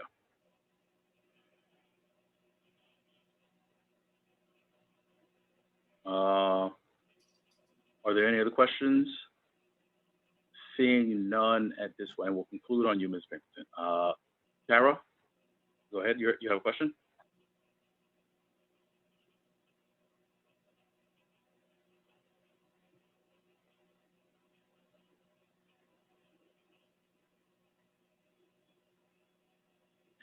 Yeah, Dante, can you unmute Tara's mic? Hello? I'm Yes, unmuted. we got you. What would you like? Yes, we got you. Excuse me? Yeah, Tara, I saw your hand is up. Do you have a question? Oh yeah, I had one before. Well, not really a question, but I want to talk about the garbage cans. The garbage, the DOE or the sanitation puts out those cans on the corner of the public cans. Ours is taken away. We're like punished, and ours is taken away, and that's a big problem. That's on the corner of Sullivan and Roger. The regular meeting. So next we'd like week. one of those cans on our corner that you're buying. It's a lot of trash over there, and we've got a lot of problems with rats and trash because of the situation on Empire that's not being dealt with, and also about the kiosks. A lot of kiosks were destroyed and also taken away, like the one that was in the subway station. Ours was taken away. Ours were smashed. Are we getting kiosks back in our neighborhood? What's going on with the kiosks? I'm not sure which. Can I give a quick answer? Jump right on it. Yeah, and so in terms of the kiosk, I do not work for Do It, so I cannot answer that. But if you know exactly which ones were damaged and you want to send us an email to the office, I will reach out to Do It to see if we can get those fixed. And thank you for mentioning that. And thank you for stating your cross streets. I will make sure to bring that up in conversations with sanitation. Thank you for noting that. Okay, thank you very much, Sarah. Ms. Boyd. Yes, I just wanted to ask you, Fred, have you met with the developers, or has CB9 met with the developers? We have not yet. No, we have not spoken to them yet. Have they requested a meeting from you? They sent an email saying that they were ready to meet. I think we received that yesterday, probably. It might have been a day or so ago. I think they got confirmation of the COIB. I think they were waiting with regards to respect to the COIB determination. So we made the inquiry. Oh, sorry. Yeah, so I'm glad you asked that question. So that was one point as well. So there was, per the court, for the TRO, the instructions given by the judge were for the developer to get an opinion from the Conflict of Interest Board, you'll hear us refer to it as the COIB, with respect to whether it was appropriate for them as an applicant to pay for the meeting space, to pay for the staffing and any other incidentals with regards to running the in-person section of the meeting. So on behalf of the board, I made the request to the Conflict of Interest Board. They did respond and say that per Article 68 of the city charter, it wasn't a conflict there. So that question has been resolved. After that question was resolved, and I think the developer is now, they acknowledge that they received that information. That request came to us with respect to a meeting, or not even so much for a meeting, but for feedback with regards to the proposal they presented. So that is. So how are you going to formally respond back? Because if they ask you to respond back to their proposal, how do you plan on responding back to their proposal? Well, I'm going to have a conversation with the ULURP chair. We have to have a conversation about that with regards to, you know, what we're looking at currently, suitability issues that have been raised, to see how we want to respond and what the issues are that we need to discuss with them as well. But we basically want to have our agenda set before we say we're going to have a meeting with them to discuss. And how are you going to? How are you going to set the agenda? We're going to work on that. That's something we're still in. That's in process right now. But that is something active we're trying to do. And will the ULURP committee members be a part of that discussion? As there's a very tight time frame, I'm going to try and see what we can do with respect to that. But that's going to be a conversation we have to have. Because one of the realizations that we have to deal with as well is that we're running out of train track in terms of the board year ends June 23rd. The ULURP clock has some, I can't remember the timing with respect to the ULURP clock, so there's a number of issues we need to consider. But I can always go back and ask the judge to put a temporary hold on the ULURP clock if there's an understanding that you guys are going to be meeting with the developer and still working out the details. That's why I'm asking. Right. So some of those answers I don't have for you. There's some conversations that we still need to have at the appropriate time. I mean, if there's anything, we'll definitely have a conversation with law department, with you, whoever the appropriate party is at that time. Let me just go on to this next question, and I do have one last item as well. Ms. Pinkerton.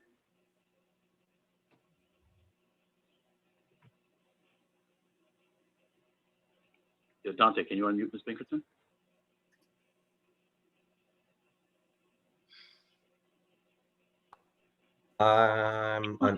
Yes, finally, thank you.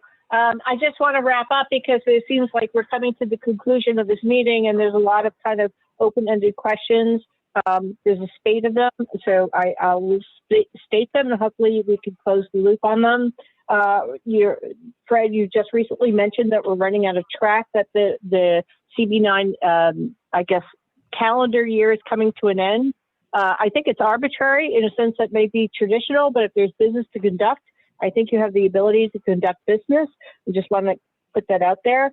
As far as the agenda for the development discussion, you haven't formulated that yet, but once it's formulated, it sounds like it should be a public-facing document. I'm hoping that's posted on the CB9 website, or it's part of the ULURP agenda. An earlier question was the church walkthrough as a facility that's amenable to having a discussion. nowhere has it been discussed about the capacity, so I don't know what the number is that the church could hold at, quote, safe distances. Perhaps I think that should be included. Just for public record kiosks, I don't know what kiosks are referring to, so maybe you could just state specifically what that refers to. And regarding the trash cans, again, I think it's not about, paying for trash cans. I think it's about paying for people who would pick up trash. And to Sarah's point, long time ago, and it's very wise advice, that when you ask for a trash can, you ask for more trash. Sometimes not having a trash can is the better route. I'm familiar with the corners that you're talking about, and they tend not to put them on the residential side, so it would be over by the bodega side. That corner is surrounded 2 residential areas and 2 business district areas. Again, you should probably get buy-in from the businesses, because there's a lot of let's say unmunicipal trash being placed in the cans, and it creates more hazards than would be there if they weren't any trash cans. Thank you. So basically, we get punished and our trash can taken away because people are throwing garbage in there. That's Okay, not fair. Tara, you need to please make sure we're respectful. We have to be recognized by the chair. But the points have been taken. Those will be part of the conversation that the district manager will have, and we'll consider that as well. All right. Okay. Seeing that, the one last item I do have, and this goes back to the conversation with respect to the 960 Franklin. There is currently litigation, and Ms. Boyd has also advised that potentially, I think that we're looking at pending litigation where TB9 will be involved as well. At this point, I think that there are some things that we need to discuss to make sure we're level setting with the executive committee. I will entertain a motion at this time for the executive committee to enter into executive session to discuss pending litigation with respect to the 960 Franklin Avenue application. Hi, this is Warren. I make a motion that we go into executive committee to discuss the pending litigation at 960 Franklin Avenue. I have it moved by Warren Burke. Do I have a second?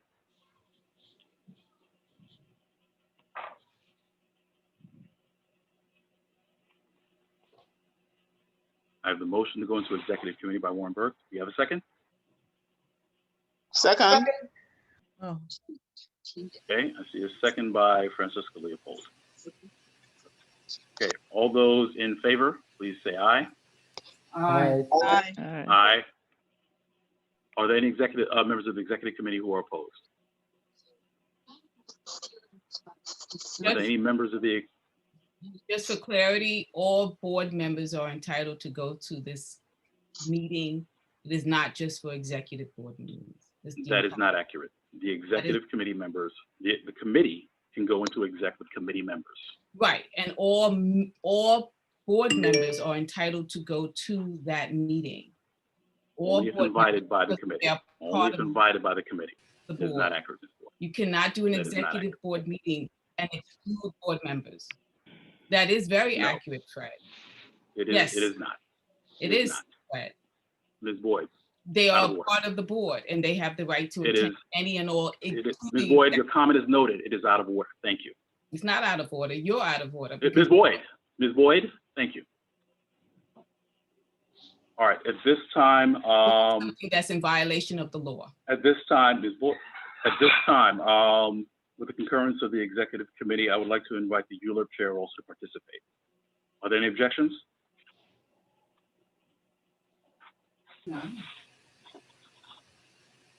And then you're now selecting who you want to include and excluding other board members. You can't do that, Fred.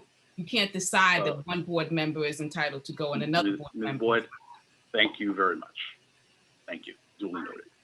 All right, Dante, I would ask if you would please send all those who are not members of the exec, all those members who are not members of the exec, with the exception of the ULURP chair, to the waiting room, please.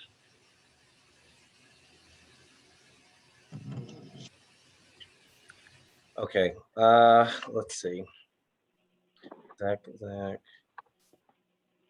Wait, let's see.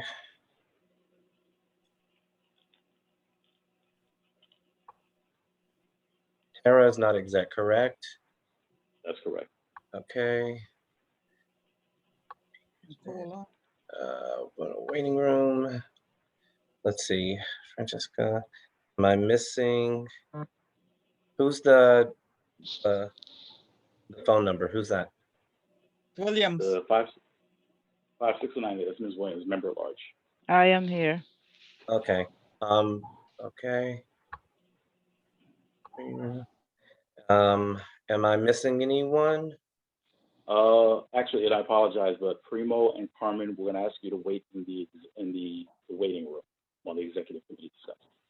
And Ms. Cox as well. Primo, Carmen, and Miss Cox. Waiting room. Is that? Oh, and Ms. Pinkerton. And waiting room. Is that fine? What about Nicholas Almanoff? Waiting room. Yeah, waiting room, please. Okay. And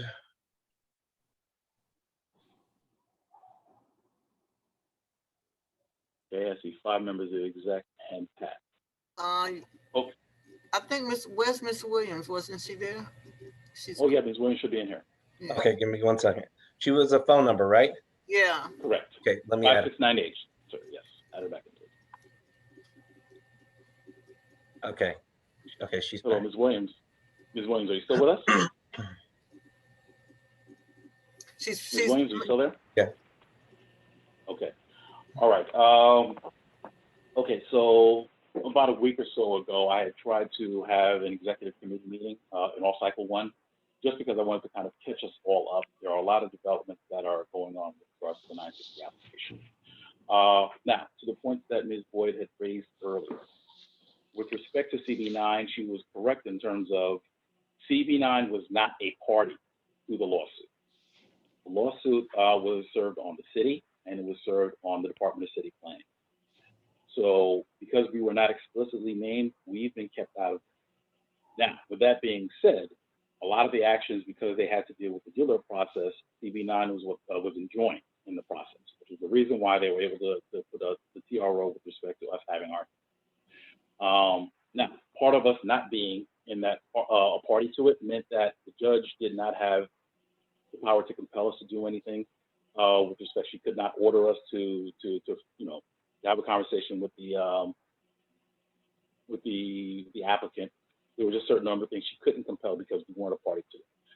And the lawyers had made note of that as well. And with respect to that, it was probably more inappropriate that we were included.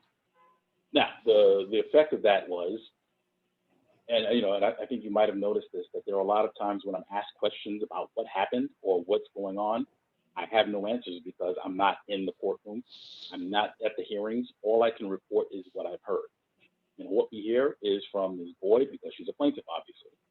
And what I hear from is the city lawyers who had also made it very clear that they were not our lawyers. They would have the conversation with us, but there was no legal advice being given to the board. Now, some of that has changed because, as Ms. Boyd has said, she has put in paperwork for us to be impleaded into the lawsuit. So that is being considered by the judge right now. As of right now, it hasn't happened, but the expectation is that it might possibly happen. So, which is the reason why I wanted to have this briefing with the executive committee. So I think one of the things that keeps happening is, and this is something that kept happening throughout the process, where the judge would send directions indirectly for CB9 to say, okay, well, listen, we need to sit down with the developer to have a conversation. One of the things that was happening is the developer would represent in court. Well, CB9 is, not being responsive. CB9 hasn't come back to us, or CB9 hasn't contacted us or anything else. There has been no penalty to us because obviously CB9 had no, there was no direction for us to do something specific. So we didn't have to do it in that respect. But at the same time, the developer was kind of also, playing their side, saying, well, listen, we're the victim because CB9 doesn't want to work. communications from the developer have been very spotty from the very beginning with respect to reaching out to us. The TRO, when the TRO dropped, I think it was early March, we had very little to almost no communication from the developer until almost the end of April. And that was more of a matter because they had their financing, their loan was coming due, and they had a payment due in May. So then all of a sudden, now things start stepping up with respect to, okay, we need CB9 to do something so we can get the TRO lift. Which really kind of brings us to this stage. One of the conversations we had with the lawyers last week was CB9 is still under no obligation to do anything. The judge, the TRO, doesn't compel us to have a conversation with the developer. We can, or we don't want to if we don't have to. We are not compelled to even say that, yes, we want to have an in-person component to the meeting. So that is still open for discussion by the board. And especially at this juncture, I think it's something that we may want to consider in terms of, is it something that's worth it for us as a board to go down that route? Separately, I have my concerns with respect to the meeting, an in-person meeting space. One with regards to, I think it sets a very bad precedent with respect to that in terms of having applicants pay for stuff for the board. I think that as a board, we conduct the hearings, we do it in an impartial fashion. We have it on sites that are neutral, that we've selected, that there are no ties anywhere, and we have our decision. And there's no one who can look at it and say, well, listen, no. We had nice golden mics that all of a sudden ended up on CB9 discussion at the end. So I want to make sure that there's no appearance of impropriety. I want to make sure there's no precedent that is set with respect to that. The other issue, which is perhaps more pressing, Dante has touched on it, for me as well, in terms of there's some logistical aspects of it where I'm not sure I am comfortable with saying the developer runs the site totally in terms of they're responsible for on-site registration, they're responsible for making sure everything's done, making sure everybody speaks, making sure they keep the time or anything else. I think those are things that the board should still maintain control over. But with that being said, I'm not sure if I am comfortable with putting any of the staff members in that same room. Things are getting better with respect to the pandemic, absolutely. But I'm not sure if I would want to ask anybody at that same time to say, no, you go in the room with everybody who just came in off the street and we had no idea their vaccination status or anything else about that. Even with social distancing guidelines. Now, the other fly in the ointment, well, I shouldn't say fly in the ointment, the other thing I put to submit as well is that we may not have to make the decision, or maybe we should hold off on the decision quite yet as well. As we're noticing, the state is relaxing a lot of guidelines. I have no idea what is going to happen. I know that we're looking at an amendment with respect to the bylaws, but for all we know, in-person meetings may be authorized in June. So all of this may be moved anyway. But with that being said, I just really want to give an opportunity to have this conversation with the executive committee and just kind of get some sense, get a feeling in terms of where we're looking with respect to it. And let me go back before I open that up as well. I do want to say that the ULURP committee has been working very hard. Our ULURP chair is here with us as well, and I want to hear that part of the conversation. And Pat, please feel free to add in anything else you have to say as well. But I think that, I just want to make sure that we were able to have a conversation with you as the leadership in terms of this is the status and this is what we've been experiencing as a board in terms of the relationship with development. Pat, did you have anything you want to add or anything you want to correct with what I said? Well, only thing I wanted to add was this. First of all, it's the developers who is the people that's going to select the place wherever it's going to be. I don't see why we're going through all these changes when the developer can't rule yay or nay to anything. It is the board members. So even if you had it in a hut with nobody there, it's okay. And my whole thing is that the judge is saying, well, this is what Alicia was saying. She's saying that the people who don't have internet access, they are the ones that was going to be left out. So the main objective is to have these people who don't have internet access to be able to look and be a part of whatever it is. And that's what the main objective is. And the thing about it is, if they're, I just like things to be fair. I don't think that, first of all, half of them don't want this project to come along anyway. That's number one. So you're going to get opposition before the board even votes. And I just think it's a building, and they're not getting into what happened at Bedford. I don't even know what happened there. But at the end of the day, whatever happened there had to be voted on by our elected officials or something. I mean, I don't think that this particular church could do that, you know? And as far as the Jewish community is concerned, I think it was brought to my attention that they can't go into churches. So I did bring that to the attention of the developer, and the developer said he was going to talk to someone of the Jewish community. And I thank you, Juan, because I had no clue. If you hadn't told, if Juan had told me that they could not enter into a church, I would have never known. So I did relay that information to the developer, who said that they would, in fact, look for a site for the Jewish community. I mean. Mm-hmm. Yeah, I would just echo in that concern. I'm a proponent of separation of church and state, and if this is a government, function, it shouldn't be conducted in a church. And there are plenty. It's not like there are a shortage of spaces for this to be conducted in. There's the middle school where we normally hold our community board meetings, and then there's Medgar Evers College, which has an auditorium. So I am strongly opposed to any, action or event held in a church. With respect to that, so from the initial conversations we've had, and that probably would have been our first choice with regards to go to MS61, go to one of the schools, go to Medgar Evers College, Brooklyn Public Library has been floated as well. The challenge is a lot of these places are not necessarily taking groups like that. DOE, at least the response a while ago had been they weren't taking in outside groups. We've reached out. I'm not sure if that policy has changed as yet, or it could change in the next couple of weeks, to be sure, depending on how things put the things move to the state. Same thing with Medgar Evers College in terms of they weren't interested in hosting that at that time. And that's absolutely the applicant is motivated. So they've made some of these same inquiries. And we see that First Baptist Church was the first place they came. But I think to the point we're saying is we do have to be considerate of, listen, we have a diversity of residents in the district, and we need to be respectful of that as well. Are there any other questions as well? In terms of, I want to follow that up with questions about the lawsuit. The first things that come to mind is, is she adding one? It would be an adversarial party joinder. So the board would be adverse to Alicia in terms of her adding us as a party. We would be a respondent.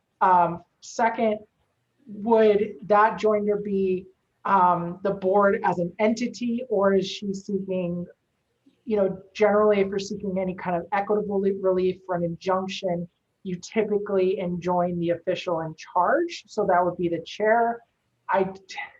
So this is where it's and then there's questions of does legislative immunity does legislative immunity apply to the community board, because we're quasi-legislative body.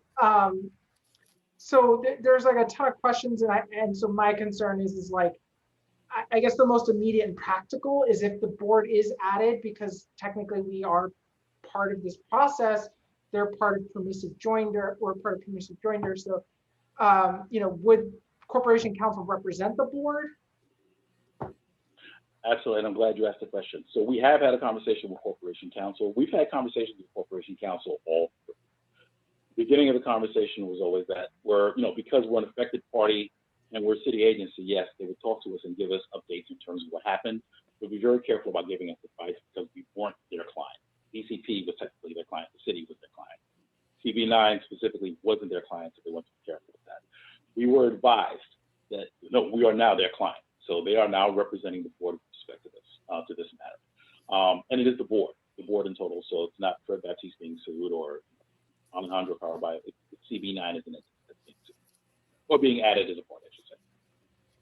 Some of the other legal ramifications I don't quite know yet, and some of it is also complicated by the fact that it hasn't happened yet. It's written, the Right. papers have been, put in, but we don't know what's going to happen. Right, it probably filed for motion to leave to amend and add the parties. So I think beyond that, my other question is, typically in these in litigation, you would not have parties talking to each other. Obviously, in this situation, it's going to be a bit different because we're a public-facing body, and she's a member of the public. But typically, party-to-party communications are discouraged, and you're supposed to go through counsel on anything regarding the litigation. And so I don't know if there's guidance in terms of that. Like, should we not be discussing any 960 thing, Franklin, at all with, if that comes down? I think there needs to be guidance for board members and committee chairs. And that is something that is a consideration. We'll be having conversations. I mean, they're still studying. Like, there's still so many nuances. Absolutely agree. And that's one of the things that we've been experiencing, where Alicia's a party to the suit. So she goes into court and then she'll run back and tell everybody, this is what happened in the lawsuit. Listen to what we said, then run back and say, well, CB9 said. And it's been going back and forth like that, which has been part of the reason why the communications have always been really funny. And some of the feedback has been kind of weird because obviously she has her own viewpoints in terms of what we said or didn't say. And it's the same thing that we're hearing from the applicant as well, where it's like certain representations being made about things we've agreed to or we're in conversations with, and I'm like, we haven't heard. But yeah, that is going to be something that's going to be considered in terms of what is the relationship. I think there'll have to be questions. I think the one thing that we're kind of agreeing at this point is, well, actually, let me go back. From the conversation we had with the lawyers, there's nothing we've discussed at this point, which isn't really kind of, it's not public. I think all the conversations that ULURP has had have been public. All the conversation we've had in meetings is public, is on record. And then there's the court records, which have whatever they have, so there's whatever disclosure can be done about those. The only thing I would probably caution at this point is, because we are potentially in litigation, we need to be a little bit tighter about any representations we make on behalf of the board. So for now, I think that it's better that all the communications be directed through the district office, at which point we'll have an opportunity to review. And this is one of those where I'll have to invoke my role as chair, as the official spokesperson for the board, where if there are any positions or representations to be made, I will have the conversation first. We'll make the determination, but that will come directly through me. So that way we know that there was a conversation had, so there's one source of truth with what the board is representing. I don't really understand what you're saying at this point, but I do, in terms of what's legal and what's not, I haven't seen anything that she submitted. So I think we would have to read, because you can say one thing, oh, I'm really supporting the board, but however, when you read it, it may become something else. It's just like when she did her presentation to the judge, some of that stuff, I don't even know where she got it from that we agreed to, which we did not. And she presented this in court. And we didn't say it. It didn't go down like that. It was a discussion. We never agreed to anything. Right. And this will be the opportunity where it's like, if called into the hearing with the judge, the board will be making its representations through the, I guess I'm going to have to show up in the court with that, but the representations for the board will be done by the board, by me on behalf of the board, on things that we discussed and voted on and agreed on. Excuse me, Fred, we need to let Francesca in. She's not, okay. I have 3 comments, if it's appropriate. Hold on 1 second. Let's see if we can let Fran in before we start. I wanted to make it before she got in. Oh, okay, I'll tell you said that too. All right. Okay. Too late. Okay. She's connected now to audio. Okay. Hi, Fran. Okay. I just have 3 comments. You're welcome. In terms of the location, I think the whole thing is premature at this point because we don't know what's going on.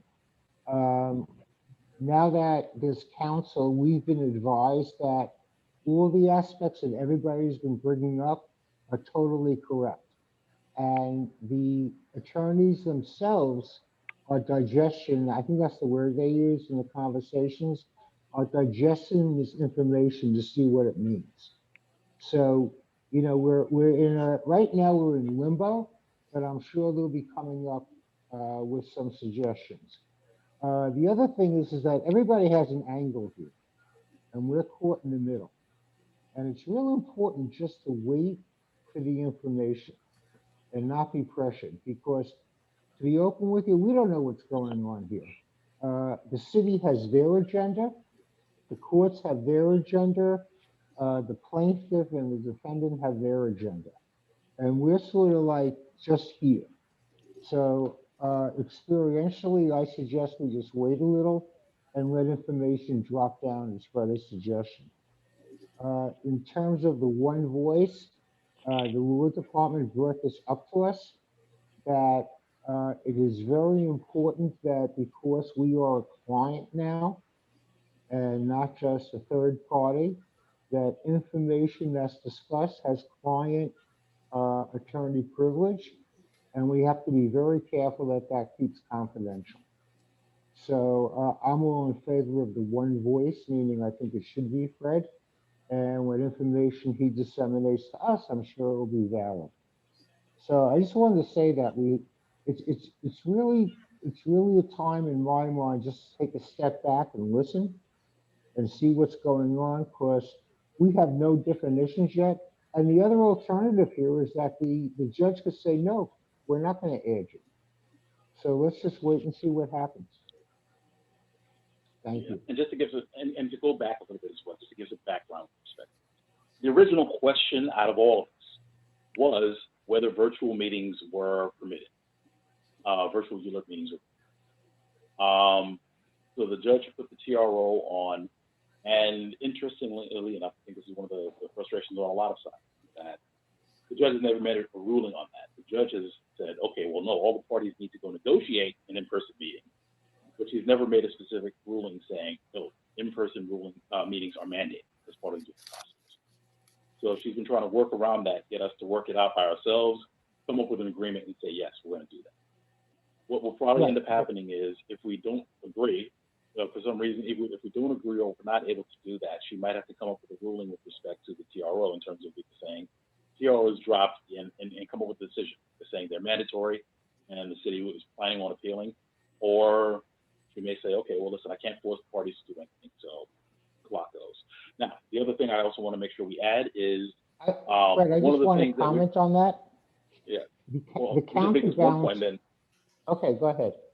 Yeah. The one thing that I also want to add is that we are vigorously defending the right of the board to have this. We want to make sure that the clock is reinstated so that way we don't end up saying by the time this process is over, oh, you have 1 day and the clock expires and the board doesn't have its voice. The one thing we are making sure is that whatever happens, and our lawyers know this, is that there has to be restitution to the clock so that way we can have a process and CB9 gets its hearing and its vote in under the clock. DCP has already said as much as, well, listen, there's no situation where they wouldn't still take our opinion. We could always turn it in after the clock is done or whatever else. But we still very insistent. The position we've taken is we want to make sure that CB9 has sufficient time left on the ULURP clock. We can have our hearing, have our discussion, have our vote, and then the proceedings go on from there, at which point we'll be weighing in with our official position. I'm sorry, Juan, I didn't mean to cut you off. Okay, I just want to comment on that also. In my thinking, we need to hand this in on time because we are the leadership of this organization. And while DCP doesn't care at all, we want to make sure that our actions as an executive board are professional. And it's very important that the court gives us that time. The second part is that to counterbalance what Fred was saying, which was 100% correct, is that the judge has their agenda, but meanwhile, Mayor de Blasio gave an executive order about virtual meetings are fine. You don't need in-person meetings. as well as Governor Cuomo. So these are things well above our pay scale, but this is what's going on in the background. That's it. But anyway, like my concern is that there is a public hearing and that the community gets a chance to weigh in. And because we right now, we know we have, like in my committee, we have over half of them that's totally against it. But you also have people on the board that is for, and then you have people that in the community, they have a voice too. So to me, I just like to open it up to everybody. And like I said, they can have the meeting in a hut. As far as I'm concerned, the main thing that I'm looking at is that everybody gets the opportunity to say yay or nay. And that's what I'm looking at. And I do believe that all they're doing now is buying time. They're running out the clock. That's what Ms. Boyd is doing right now. And that's why, you know, she's going back and forth and who can do it, who can. They're running the clock down because they know in June we end. So how this goes forward, it depends upon what she does legally. And I think she's done nothing legally as far as I'm concerned. I haven't seen anything. So we don't know what to do. Me, I would just continue the planning. And when they say stop, then it stops. So you have to, you got to, you tell us what to do, because I don't know. I would keep going until it's time to stop. And I would have a plan. So if she said go, we can go. Absolutely. Go ahead, Debbie. I know you had a question you want to ask. Yeah, I just wanted to say that, I mean, there seems to be a lot of, you know, misunderstanding about terminology, legal terminology, and I think people need to be clear and understand exactly what these terms mean. So I think that we need to meet with council at some point so that they can, you know, explain, you know, what these terminology means, and in the end, you know, how they're going to pan out and stuff like that. Because I mean, there needs to be clarity, because I think a lot of people are lost in terms of what's going on here. And you're hearing so much on Ms. Boyd's side and what she's doing and what's what. I mean, we don't want to wait until, I hear wait, but we don't want to wait until the night hour when that body is going into that grave. Absolutely. One of the things that I think we might be doing, or one of the recommendations we have, is to Ms. Boyd's point, the TRO is currently listed, and it's listed for 10 days. There is a hearing that's supposed to happen, I believe, next week, right around the time we're having the board. The one question that may come up, and we're kind of waiting to see if we get additional information, is does the board want to do an in-person meeting? So that might be the one question that we might have to answer next week, because that probably turns the key for a lot of stuff. If we're interested in doing it, then the next conversation is how fast can we do this? Let's get a venue taken care of and everything else. If the appetite of the board is not to do it, then let's just do that right now and move this issue along so we can figure out where we're going to go. So the judge is going to have to do something, and we'll take it from there. But as I said, I think there's a lot of shoes that have been dropping over the last couple of days. I think it gives us a moment at least to kind of gather and see where we are, and if necessary, perhaps next week we can actually make a determination with respect to that. Hey, it's Warren. In terms of Debbie's point, I agree. Hold on. Sorry. Just a couple of, let me see. So Warren, I see you. Fran has had her hand up for a second, and I saw another hand coming in the bottom. Pat, was that you? Pat. I'll wait. I'll wait. Go ahead. Thank you. Okay, I just want to say I agree with Debbie completely, and I have the same issue when I go to the hospital meetings, because it's all the medical people, and they have all these acronyms and information, and you know, because of my personality, I always ask what they are. But I think that we have to have a way to define whatever questions there are in terms of jargon. Medication or for other eosinophilic conditions. This then may cause allergic reactions. Get help right away if you have swelling of your face. Fran, did you have a question? Yeah, Warren just touched on one of the things that I want to comment on what Debbie said, which is very true, because all we've been hearing is everything from what Ms. Boyd is bringing to the meeting and what she's sending out emails and everything out there. And also on what Pat said, I think that, you know, we really have to open the doors and the windows to the community, and not just the board, but the community at large, because as she says, there are people out there who want to ask questions. There are people out there who have questions. They're not getting information. They're getting one-handed information from the left side. And then at the end of the day, everything that will be laid at the table, it then turns against us and said, okay, we didn't do this and the board didn't do this and the board allowed this to happen. And I think that we need to open the windows, we need to open the doors and allow people, I mean, not literally at the board, but then wherever the meeting that we or you and Dante or whoever would be pulling together for us to meet, it should be an area where we could have people to come in and then like a town hall or something and hear the pulse of the people, let the people ask questions and have other people who will come in to answer those questions. Because you know, and each one of us here knows that at the end of the day, if we don't do something and allow people to come in and ask questions and get the information that they need, they will put the blame on us that it's our fault we allow this to happen. So I think it is something that we should consider. You know, I think from day one, this 960 Franklin has been something we've seen this coming for a long time. And again, I want to thank Pat and I want to thank the Dealer Committee for all the work that they've done, because I think that they really went about this in terms of trying to find ways to make sure that there were various places. Mr. And, you know, Chair, as I can't think, hear you. oh, sorry about that. Can you hear? Is it any better? A little, and I would like to just say something real quick, if you would allow me, please. I am not feeling very good, but listening to Warren, listening to Francesca and Debbie, I want to say whatever I would say from my lips. I agree with everything that they said, and we need more information about what's going on. If we could get someone from maybe counselor somewhere to explain some of these in-depth things, because I listen to Miss Boyd, and as someone just said, the whole thing is Miss Boyd, the court, whatever happened, this, that.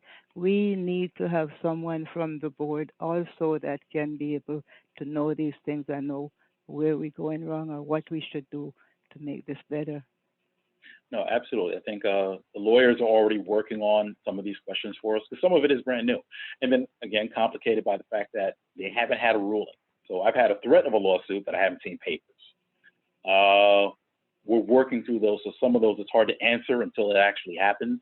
Right. But that's definitely the commitment. That's part of the reason why I want to make sure we had this conversation. So you know what's going on, not necessarily that we have the answers, but you know what's going on. And we can ask the questions and make sure we have the information to make a decision on behalf of the board. And I just had wanted to say that, you know, I think the commitment has always been what everybody's saying. I don't think we never wanted this to be something where this is something that was just done by the 42 members of the board, and we never let anybody talk or get any information or hear anything. And I think that's still the commitment. I think the only challenges and the issues that we're wrestling with are how do we best do that in terms of getting the information out to the most people, but also taking consideration of making sure people are safe, making sure people get the information, making sure that this is a process that's in line with, you know, what we should be doing as a board.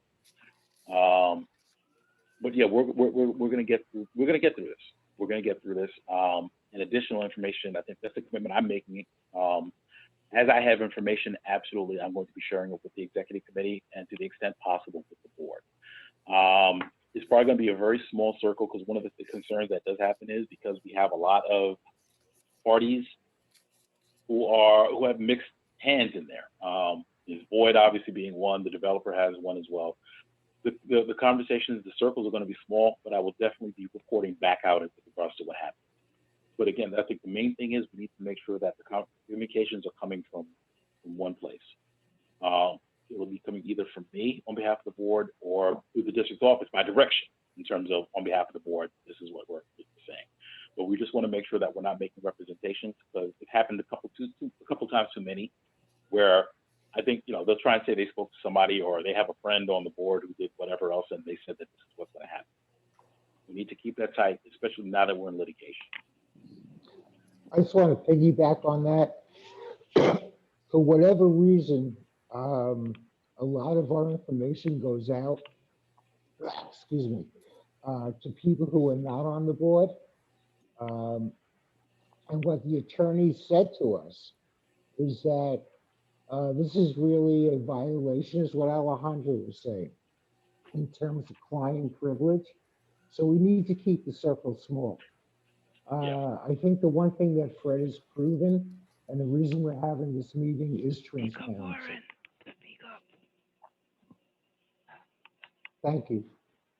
Well, I just want to say, Alejandra, you're a lawyer. What are you thinking there?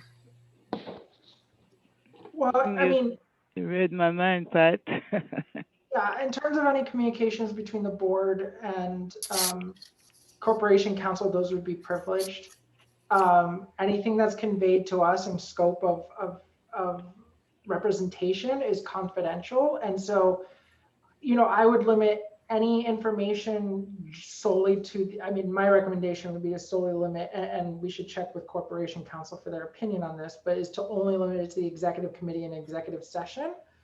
And, you know, with the caveat that if you share any information conveyed by corporation counsel, you can void confidentiality or privilege.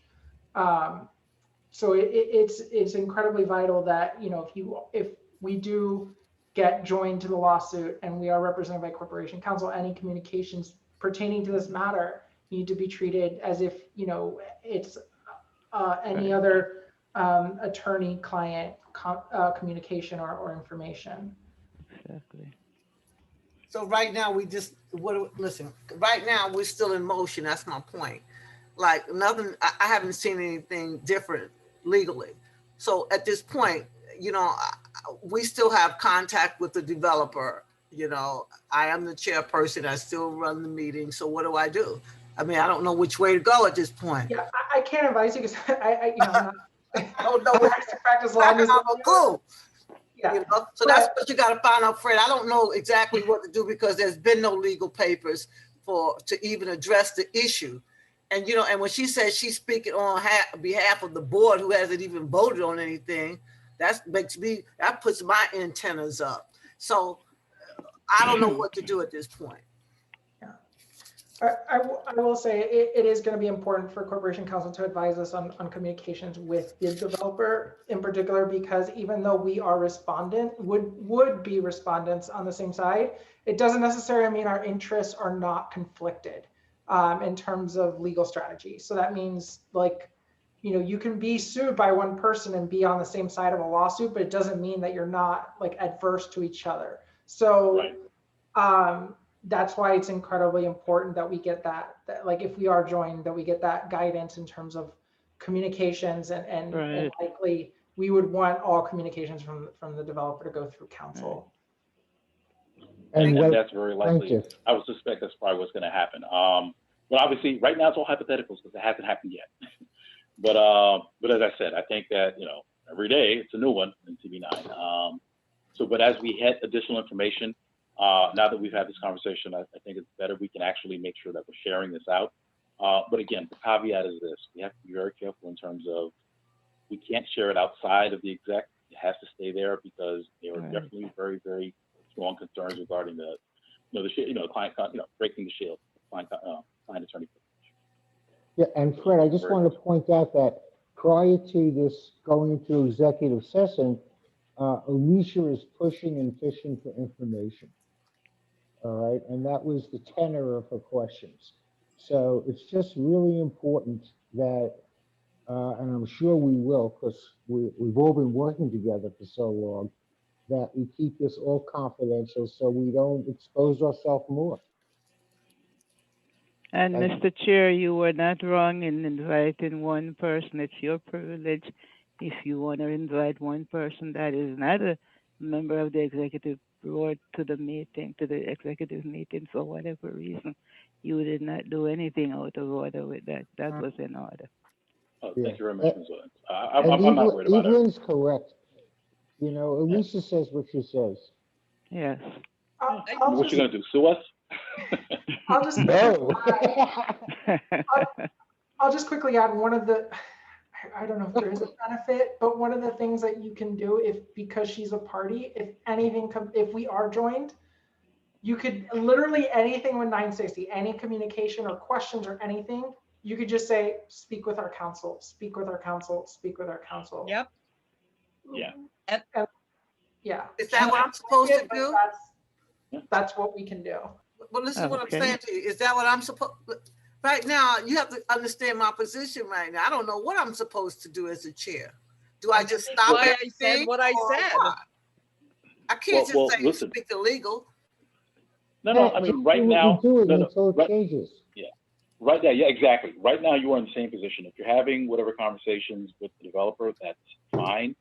I would probably just say, let's discuss it first, just because I want to make sure we're on the same page, because they've done it too many times where it's like, they might take something from you. It's like, I had a conversation with Pat, and Pat okayed this, and she said it was all good, and the committee said, and they're going to run with it in court. And they've been making these representations, and we look, crazy, when we tell anybody else. Right. So perhaps as we slow the conversation down, absolutely have that, let's confirm. And we'll confirm what the response is going to be and make sure whatever the response is in writing as well.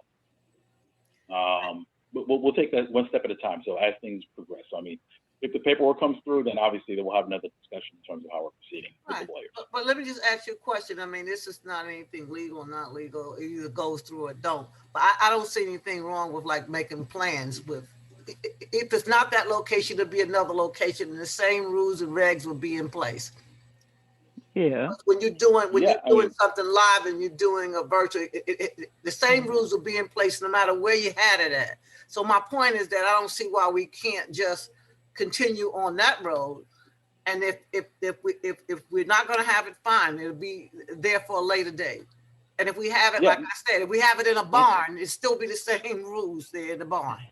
In order not to embarrass anyone or to make any bad feelings, knowing that the Jewish people cannot go in other people's church, it would be wise for us to find a location that if they come, but at least the location is there, open and free to whoever religion or religious person want to come in. That should be something that we do. Absolutely. I think that conversation's been had. I think Pat's kind of already tipped them off to it. Like, Right. you might need to look for another spot. I'm just putting a little thought on that. Yeah. No, absolutely. Of course. So Pat, I guess outside. Pat, so Pat, yeah. So Pat, well, yes. Well, listen. The ultimate thing is this: have the conversations. At some point, it'll come to a vote before your committee, and it'll come to a vote before the exec, and it'll come to a vote before the board. Right. So your conversation is absolutely. You're going to set it up. That's what your task is. You vet those things, come up with the best, what you think are the best options for the board, and then we'll take it from there. I think Debbie has a question. Debbie, I I'm just sorry. wanted to add something that I brought up in the past about Alicia being muted. It seems as though you guys give her an open mic, because every time I turn around, it's never muted. Exactly. That is true. That Pay is, attention to No, that. she unmutes. She's been unmuting herself. Yeah, but you guys have control of that. You can mute people from your and you know. And we've been remuting her as well, but she unmutes herself. Because been it doing takes away from the whole agenda of the meeting with all the back and forth. Absolutely. know? I mean, listen, we're experiencing what we've experienced with Alicia since virtual meetings, since in-person meetings. That's what she does. Yeah, but To the it extent doesn't we mean can- that we have to tolerate it. She's Uh, not well, the one well, that drives here's me the thing. crazy. What's that other one that asks questions every time her hand is up? Oh, Maxine? The lady, what's her name?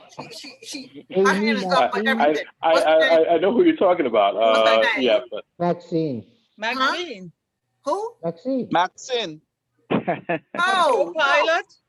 You No, the got lady- it? Maxine. the one that leaks the information out of the executive committee. Oh, Amy. Oh, Yeah. Amy. Amy. Yeah, Amy's a leaker, and y'all know she's a leaker. Oh my God. So she leaks the information Yeah. out. Well, she works with Alicia and you know. Yeah. So- All right, well, listen, just because I want to make sure we finish up, because I want to get you guys off on time.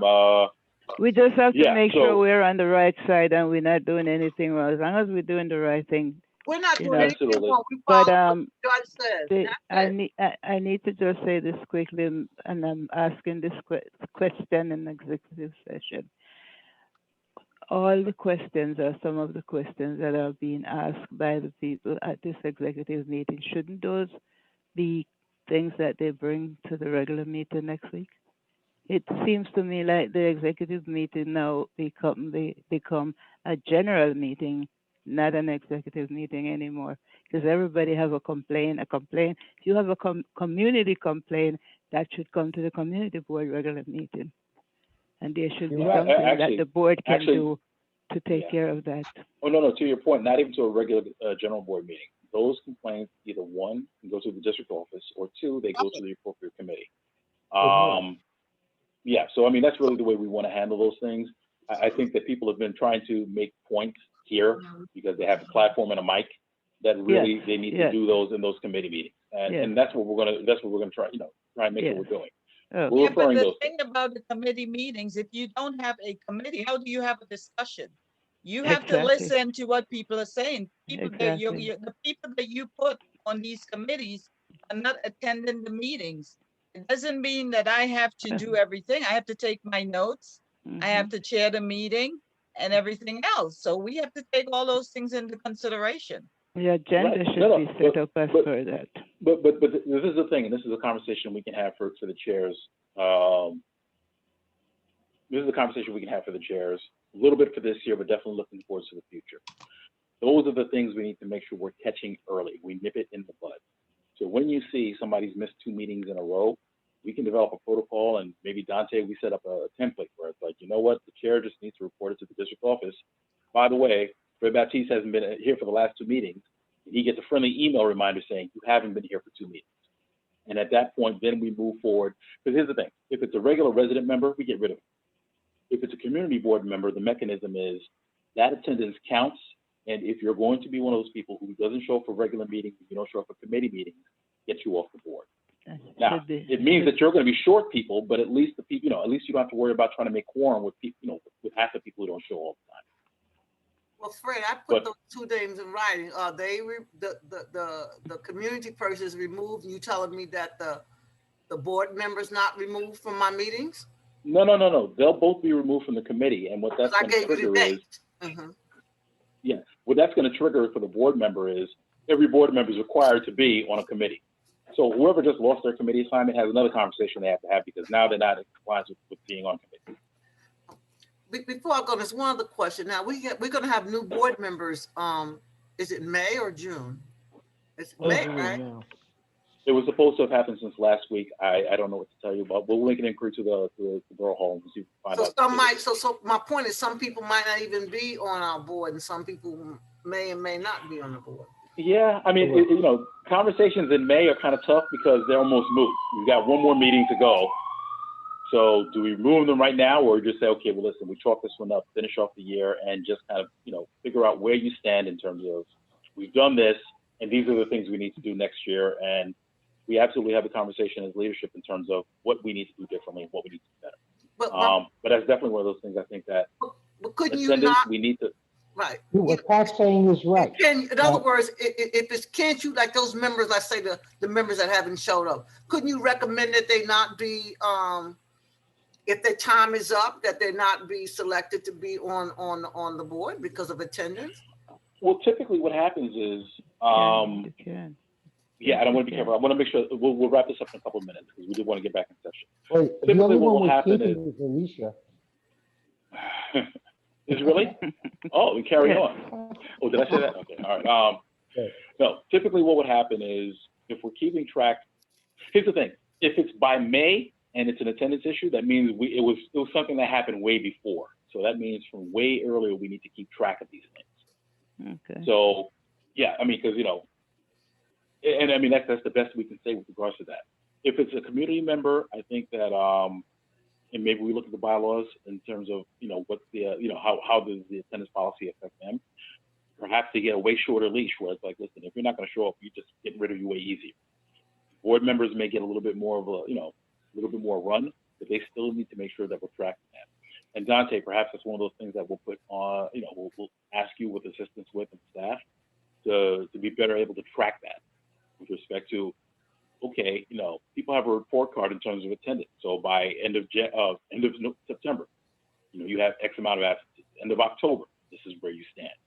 So everybody knows where they stand. And when you go into the red zone, now it triggers other mechanisms where the executive committee can get it, the committee chairs can get it and say, by the way, on your committee, you have somebody who's missed 3 of them. Well, I'm right now, we've been really defending. You do have the upper hand. You can say, listen, you can say, because the person is who appoints the people. And I know That's right. That's right. No, you know what? Don't appoint them because they've been out like 6 times, and you don't have to. You don't have to put no letters in. You don't have to do anything. You just don't reappoint them. Borough Hall. Yeah, to that point, I'm sorry, I started going on another point. Borough Hall has been pretty good about that because around January timeframe, we give a report to Borough Hall. They usually request one, and we give it to everyone about what their attendance has been over the last year. Right. So there have been a number of people who haven't come back already.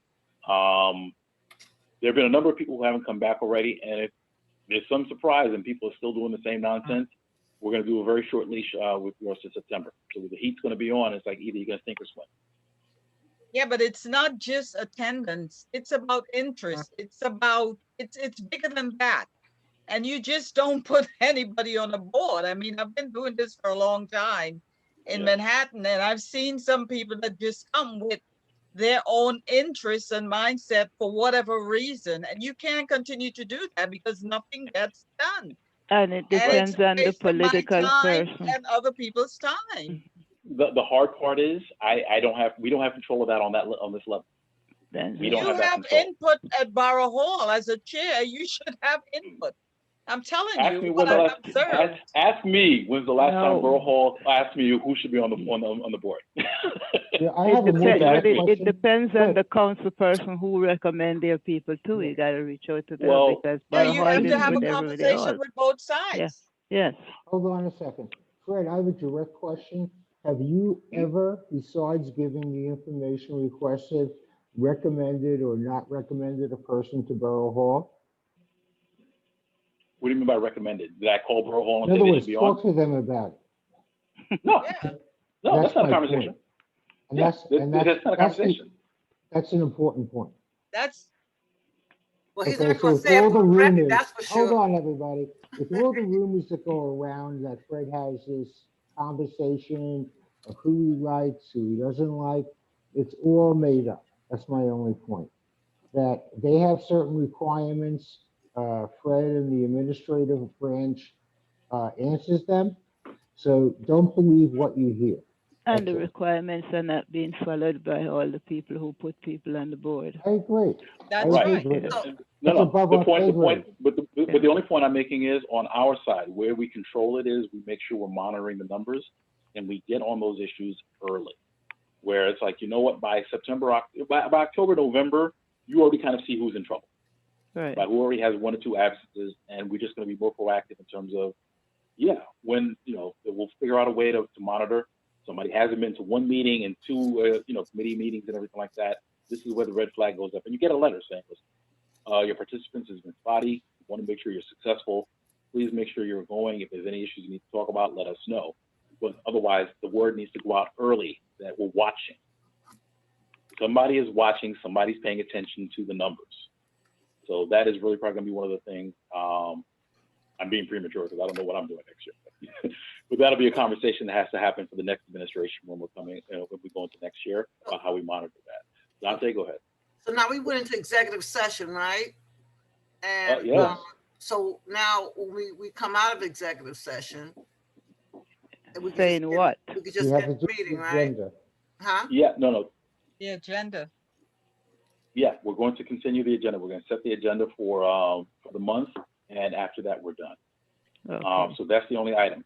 There is no report from the there is no, the executive session was strictly to have a communication with regards to the board's legal position, and that's it. So there's no other details that are going to be divulged at that time. So there's no report. Don't report on it. Yeah. She's gonna file something legal against you. There's nothing to Well- report. There were no actions. Here's the thing. The only thing we have to put in the minutes are action items, and we have taken none. So there is no action items to report. Yeah. Right. Just for the record, I've been sued by Alicia with the board about 6 to 7 times, and I'm still sitting here. Okay? Dante, Yeah, so I just wanted to briefly say, in terms of muting people who are disruptive in the meetings, maybe the chairs of the committees and of course you, Fred, that it may be made clear that the staff has the authority to mute, because one could argue if you're not actually pushing the mute button, then I'm controlling the meeting, and that's not technically my job, right? Like you're the Right. chair, you do the Robert's Rules of Order, those sorts of things. So, I mean, one could argue me pushing the button, that's not really my job. So maybe at the beginning of meetings, just making it clear that staff has the ability to mute, and they will continue to do if you're disruptive. yes, there you go. They basically know that at my meetings, because I suggest that I say mute this one, mute that one, mute them. Yeah. As a matter of fact, I tell them they're Or gonna listen. Mhm. Or easy way is, it's like I looked at Fred's face. I know he wanted me to mute you. So he just looked like he wanted me to hit the mute button. So,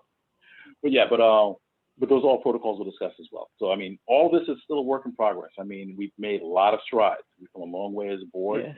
but we're not done. And I want to thank everyone for your feedback and continue. You guys stick with it. And I want to thank everyone right now, right here, right now, for everything you did. That's it. And All right, Mr. Chair, before you go, I don't want to say this out in the open meeting, but I am still suffering here in my house, okay? I would love to hear from the board. My white blood count is 0, my immune system, and I have not even had chemo for months because they can't give it to me because I'm so weak. But I'm still with the board, but not a call from the board to say, Miss Williams, who have been on this board since the 70s, and do my best. And know that I'm not able to show up as I'm used to. A phone call would make a difference, and I can do something from my house. I have helped the politicians from my house with my phone. I've done things. I've made the offer, but no one reaches out to me. So I'm saying that in executive session. I don't want to take that to the public. This is private. Understood, man. Understood. And we'll try and do better about making sure we keep them in the circle. Okay. I see the time is now 9:50. I'll entertain a motion to exit executive session.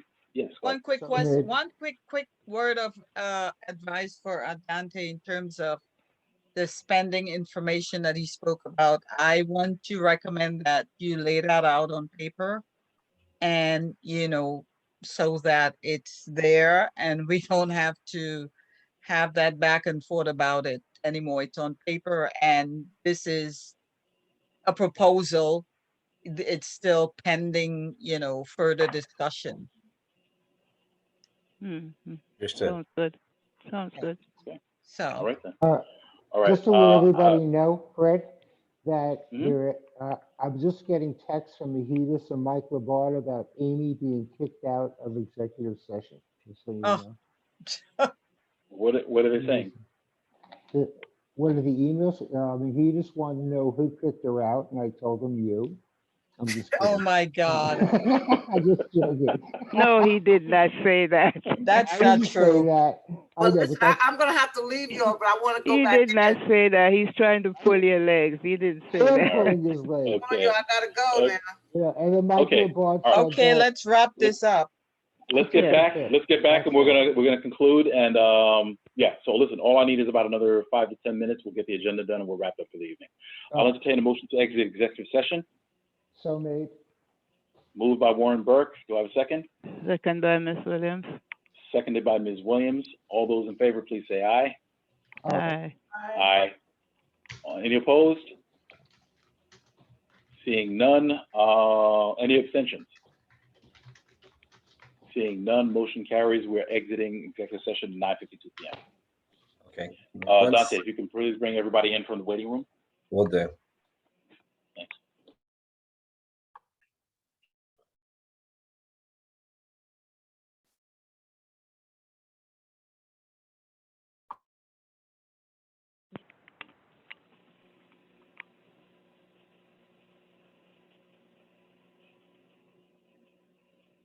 Okay, thank you everyone for your patience. With respect to the executive session, the executive committee had a conversation regarding the pending litigation related to the 960 Franklin Avenue application. There are no action items to report at this time. The committee and the board will be provided additional reports as more information becomes available to them. But you don't have any minutes to this meeting? There were no action items, so there's nothing. There were no Yes, action you items. still have to produce minutes. There were no, yeah, minutes of action. There are no action No, it items. doesn't, the Okay, open, Ms. Boyd, Ms. Boyd, Ms. Boyd, we're open not gonna go meetings back law and forth. does not say it has to have Absolutely. an action item. It has to be what was Ms. Boyd, discussed. and we discussed the litigation. That is it. For an Thank you, hour? Ms. Boyd. Yes, for an hour. You've been suing us for the last 3 months, so we can take an hour. I have not been suing you for the, Oh, I stand. I have not been suing you for the last 3 months. No, okay, and I stand corrected. This has been an agenda item in terms of discussions and number of committees for a number of months. So if there are some issues we need to unwind, absolutely, this is the opportunity to take to do that. With that being said, we are now moving on to the next agenda item, which will be the agenda for next week's meeting.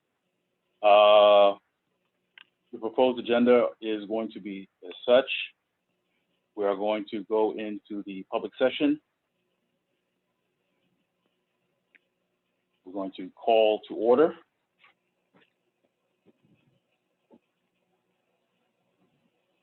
We are going to have the rules of conduct.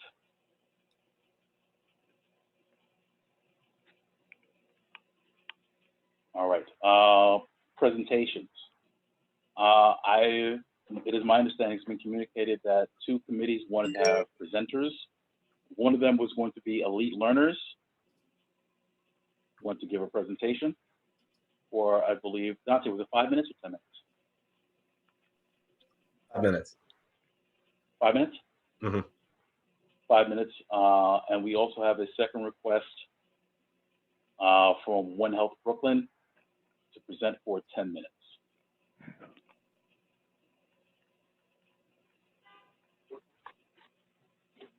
Okay. Next, we're going to go into applications. Dante, do you know if there are any SLA applications from public There were safety? 2. There were 2. 2 applications? Yes. Okay. 2 SLA applications. Do you know if they were both approved by the committee? Were. They both were? Yes. Okay. As part of the meeting notice, please provide the details for each of those applications and supply the information along the agenda. All right, 2 applications. Then we will go into public commentary.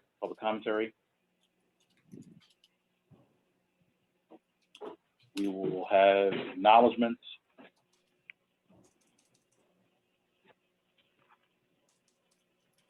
And that will conclude the public session, at which point we'll go into the business session.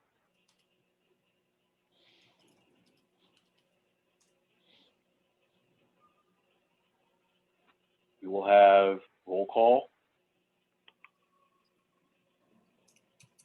We'll have approval of minutes.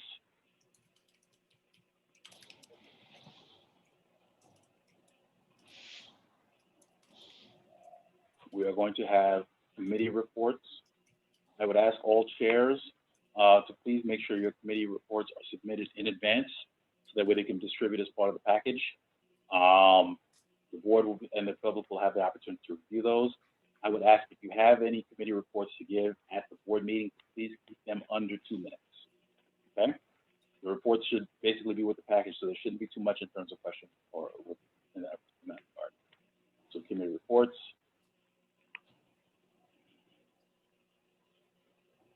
You will have the administrative, the district manager's report.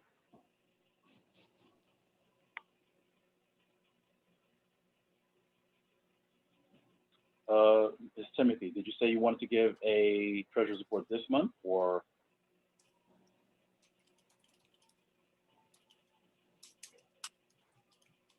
Yes, that's correct. Okay, so we're going to add the treasurer. This is going to be a treasurer's report for this month.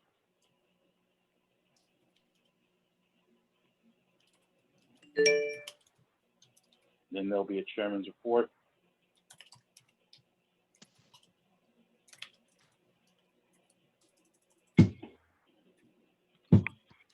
We will go into voting session.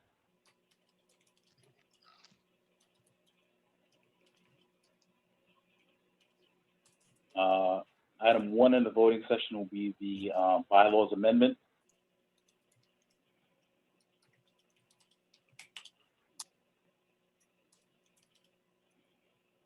Item number 2 will be the SLA applications.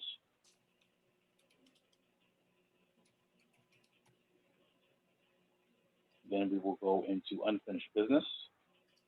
Excuse me, Fred, what about the nominations? Thank you very much. Oh, okay. Nominations will go under committee reports. So committee reports, we're going to put a bullet there for nominations committee.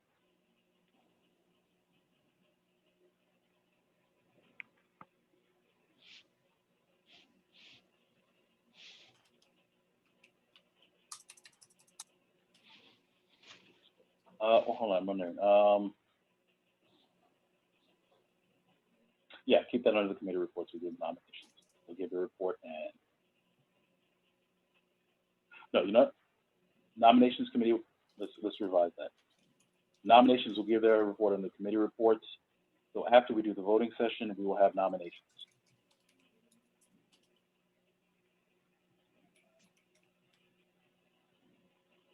And then we'll do unfinished business.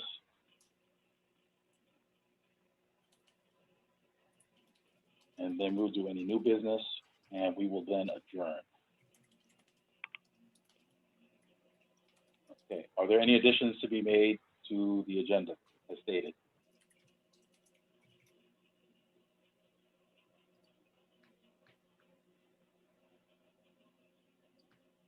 Seeing none, I will entertain a motion to adopt the agenda as stated. So move.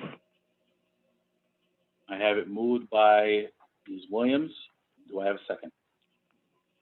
Second? I have a Second. second by Ms. Timothy. Okay. Okay, unless there's any further discussion, I will call for a vote. All those in favor of adopting the agenda as stated, please say aye. Aye. Aye. Are there any members opposed? Seeing none, are there any members who abstain? Seeing none, Madam Secretary, please note unanimous vote for the agenda.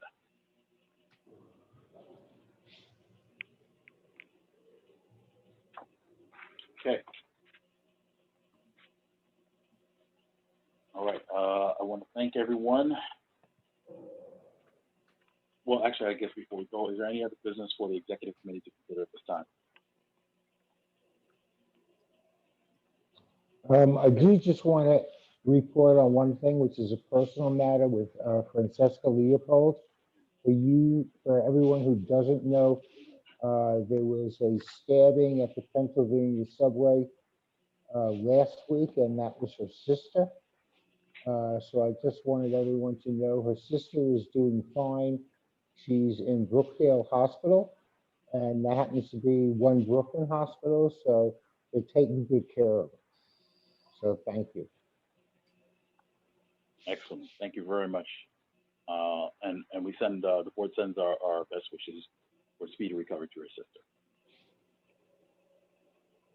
Are there any other matters for us to to consider at this point at this time?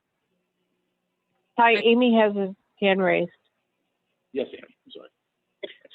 So first, thank you, Fred, Warren, for giving us that news. I was unaware. Fred, I'm hoping on behalf of the board, perhaps you could send a card or something, something a little bit more than a statement in this meeting. I don't know. That's a pretty significant occurrence. I think as a board, I would promote a card to Francesca if it's warranted. Second, I know that the board agendas are kind of boilerplate. I was hoping that the issues that were not addressed in this meeting could be more detailed or itemized in the old business. I suppose that's where it would fall under the agenda items for the next meeting. And then perhaps going forward, the agendas could be a little bit less boilerplate and more specific to the meeting topics that will actually be addressed, that are known to be addressed. And then lastly, I mean, I will send an email to the board regarding the questions that perhaps Dante wasn't able to answer this time that I asked. I will itemize them. And I guess that's all for me, but I was just hoping that there would be a little, the next meeting is packed because of the nominations that are coming up. And I'm wondering if we have enough time, we need to prioritize the next meeting regarding the nominations that are coming into play. And that's just, thank you. Okay, thank you for those comments. Absolutely, we want to make sure it's going to be a full agenda, but I think it's something that is definitely useful on the part of the board. The only thing I'll say is that it just means that we need to be tight. So one of the points you're making as well, we will have the conversations offline with regards to if there's information that was requested to try and make sure that's included in any reports that go out to the board. But I also want to make sure that we are always cognizant of one of the things that helps us be efficient and effective is putting things in their proper place and having conversations in the appropriate places. The general board meeting is not necessarily where we have some conversation. Those things are better relegated to the committees, or those are better questions are better sent to the district office, who might be able to answer those questions. That's really the best way for us to operate, to make sure that we can give the appropriate bandwidth and to make sure we're able to get through our agenda when we have general board meetings. Unfortunately, it's hard to discuss everything that's going on or discuss the work of 10 different committees with 42 members and try and keep it under 2.5 to 3 hours if we take on everything at that time. So I do ask for everyone's understanding and saying that we're going to try to do our best to move the agenda. We try to take questions, but we can't stay on one topic for too long. We do have to make sure we're focused. But if there are any other questions, Amy, please feel free to send it to Dante or myself, and we'll address it if we can. All right. Okay, with that being said, at this time, I will entertain a motion to adjourn. So moved. Moved by Ms. Caraballo, seconded by Ms. Williams. All those in favor, please say aye. Aye. Aye. Motion carries. We now stand adjourned. Time is now 10:05 p.m. Everyone, thank you so much for your time, your energy, and attention. Stay safe. Have a good night, everybody. Have a good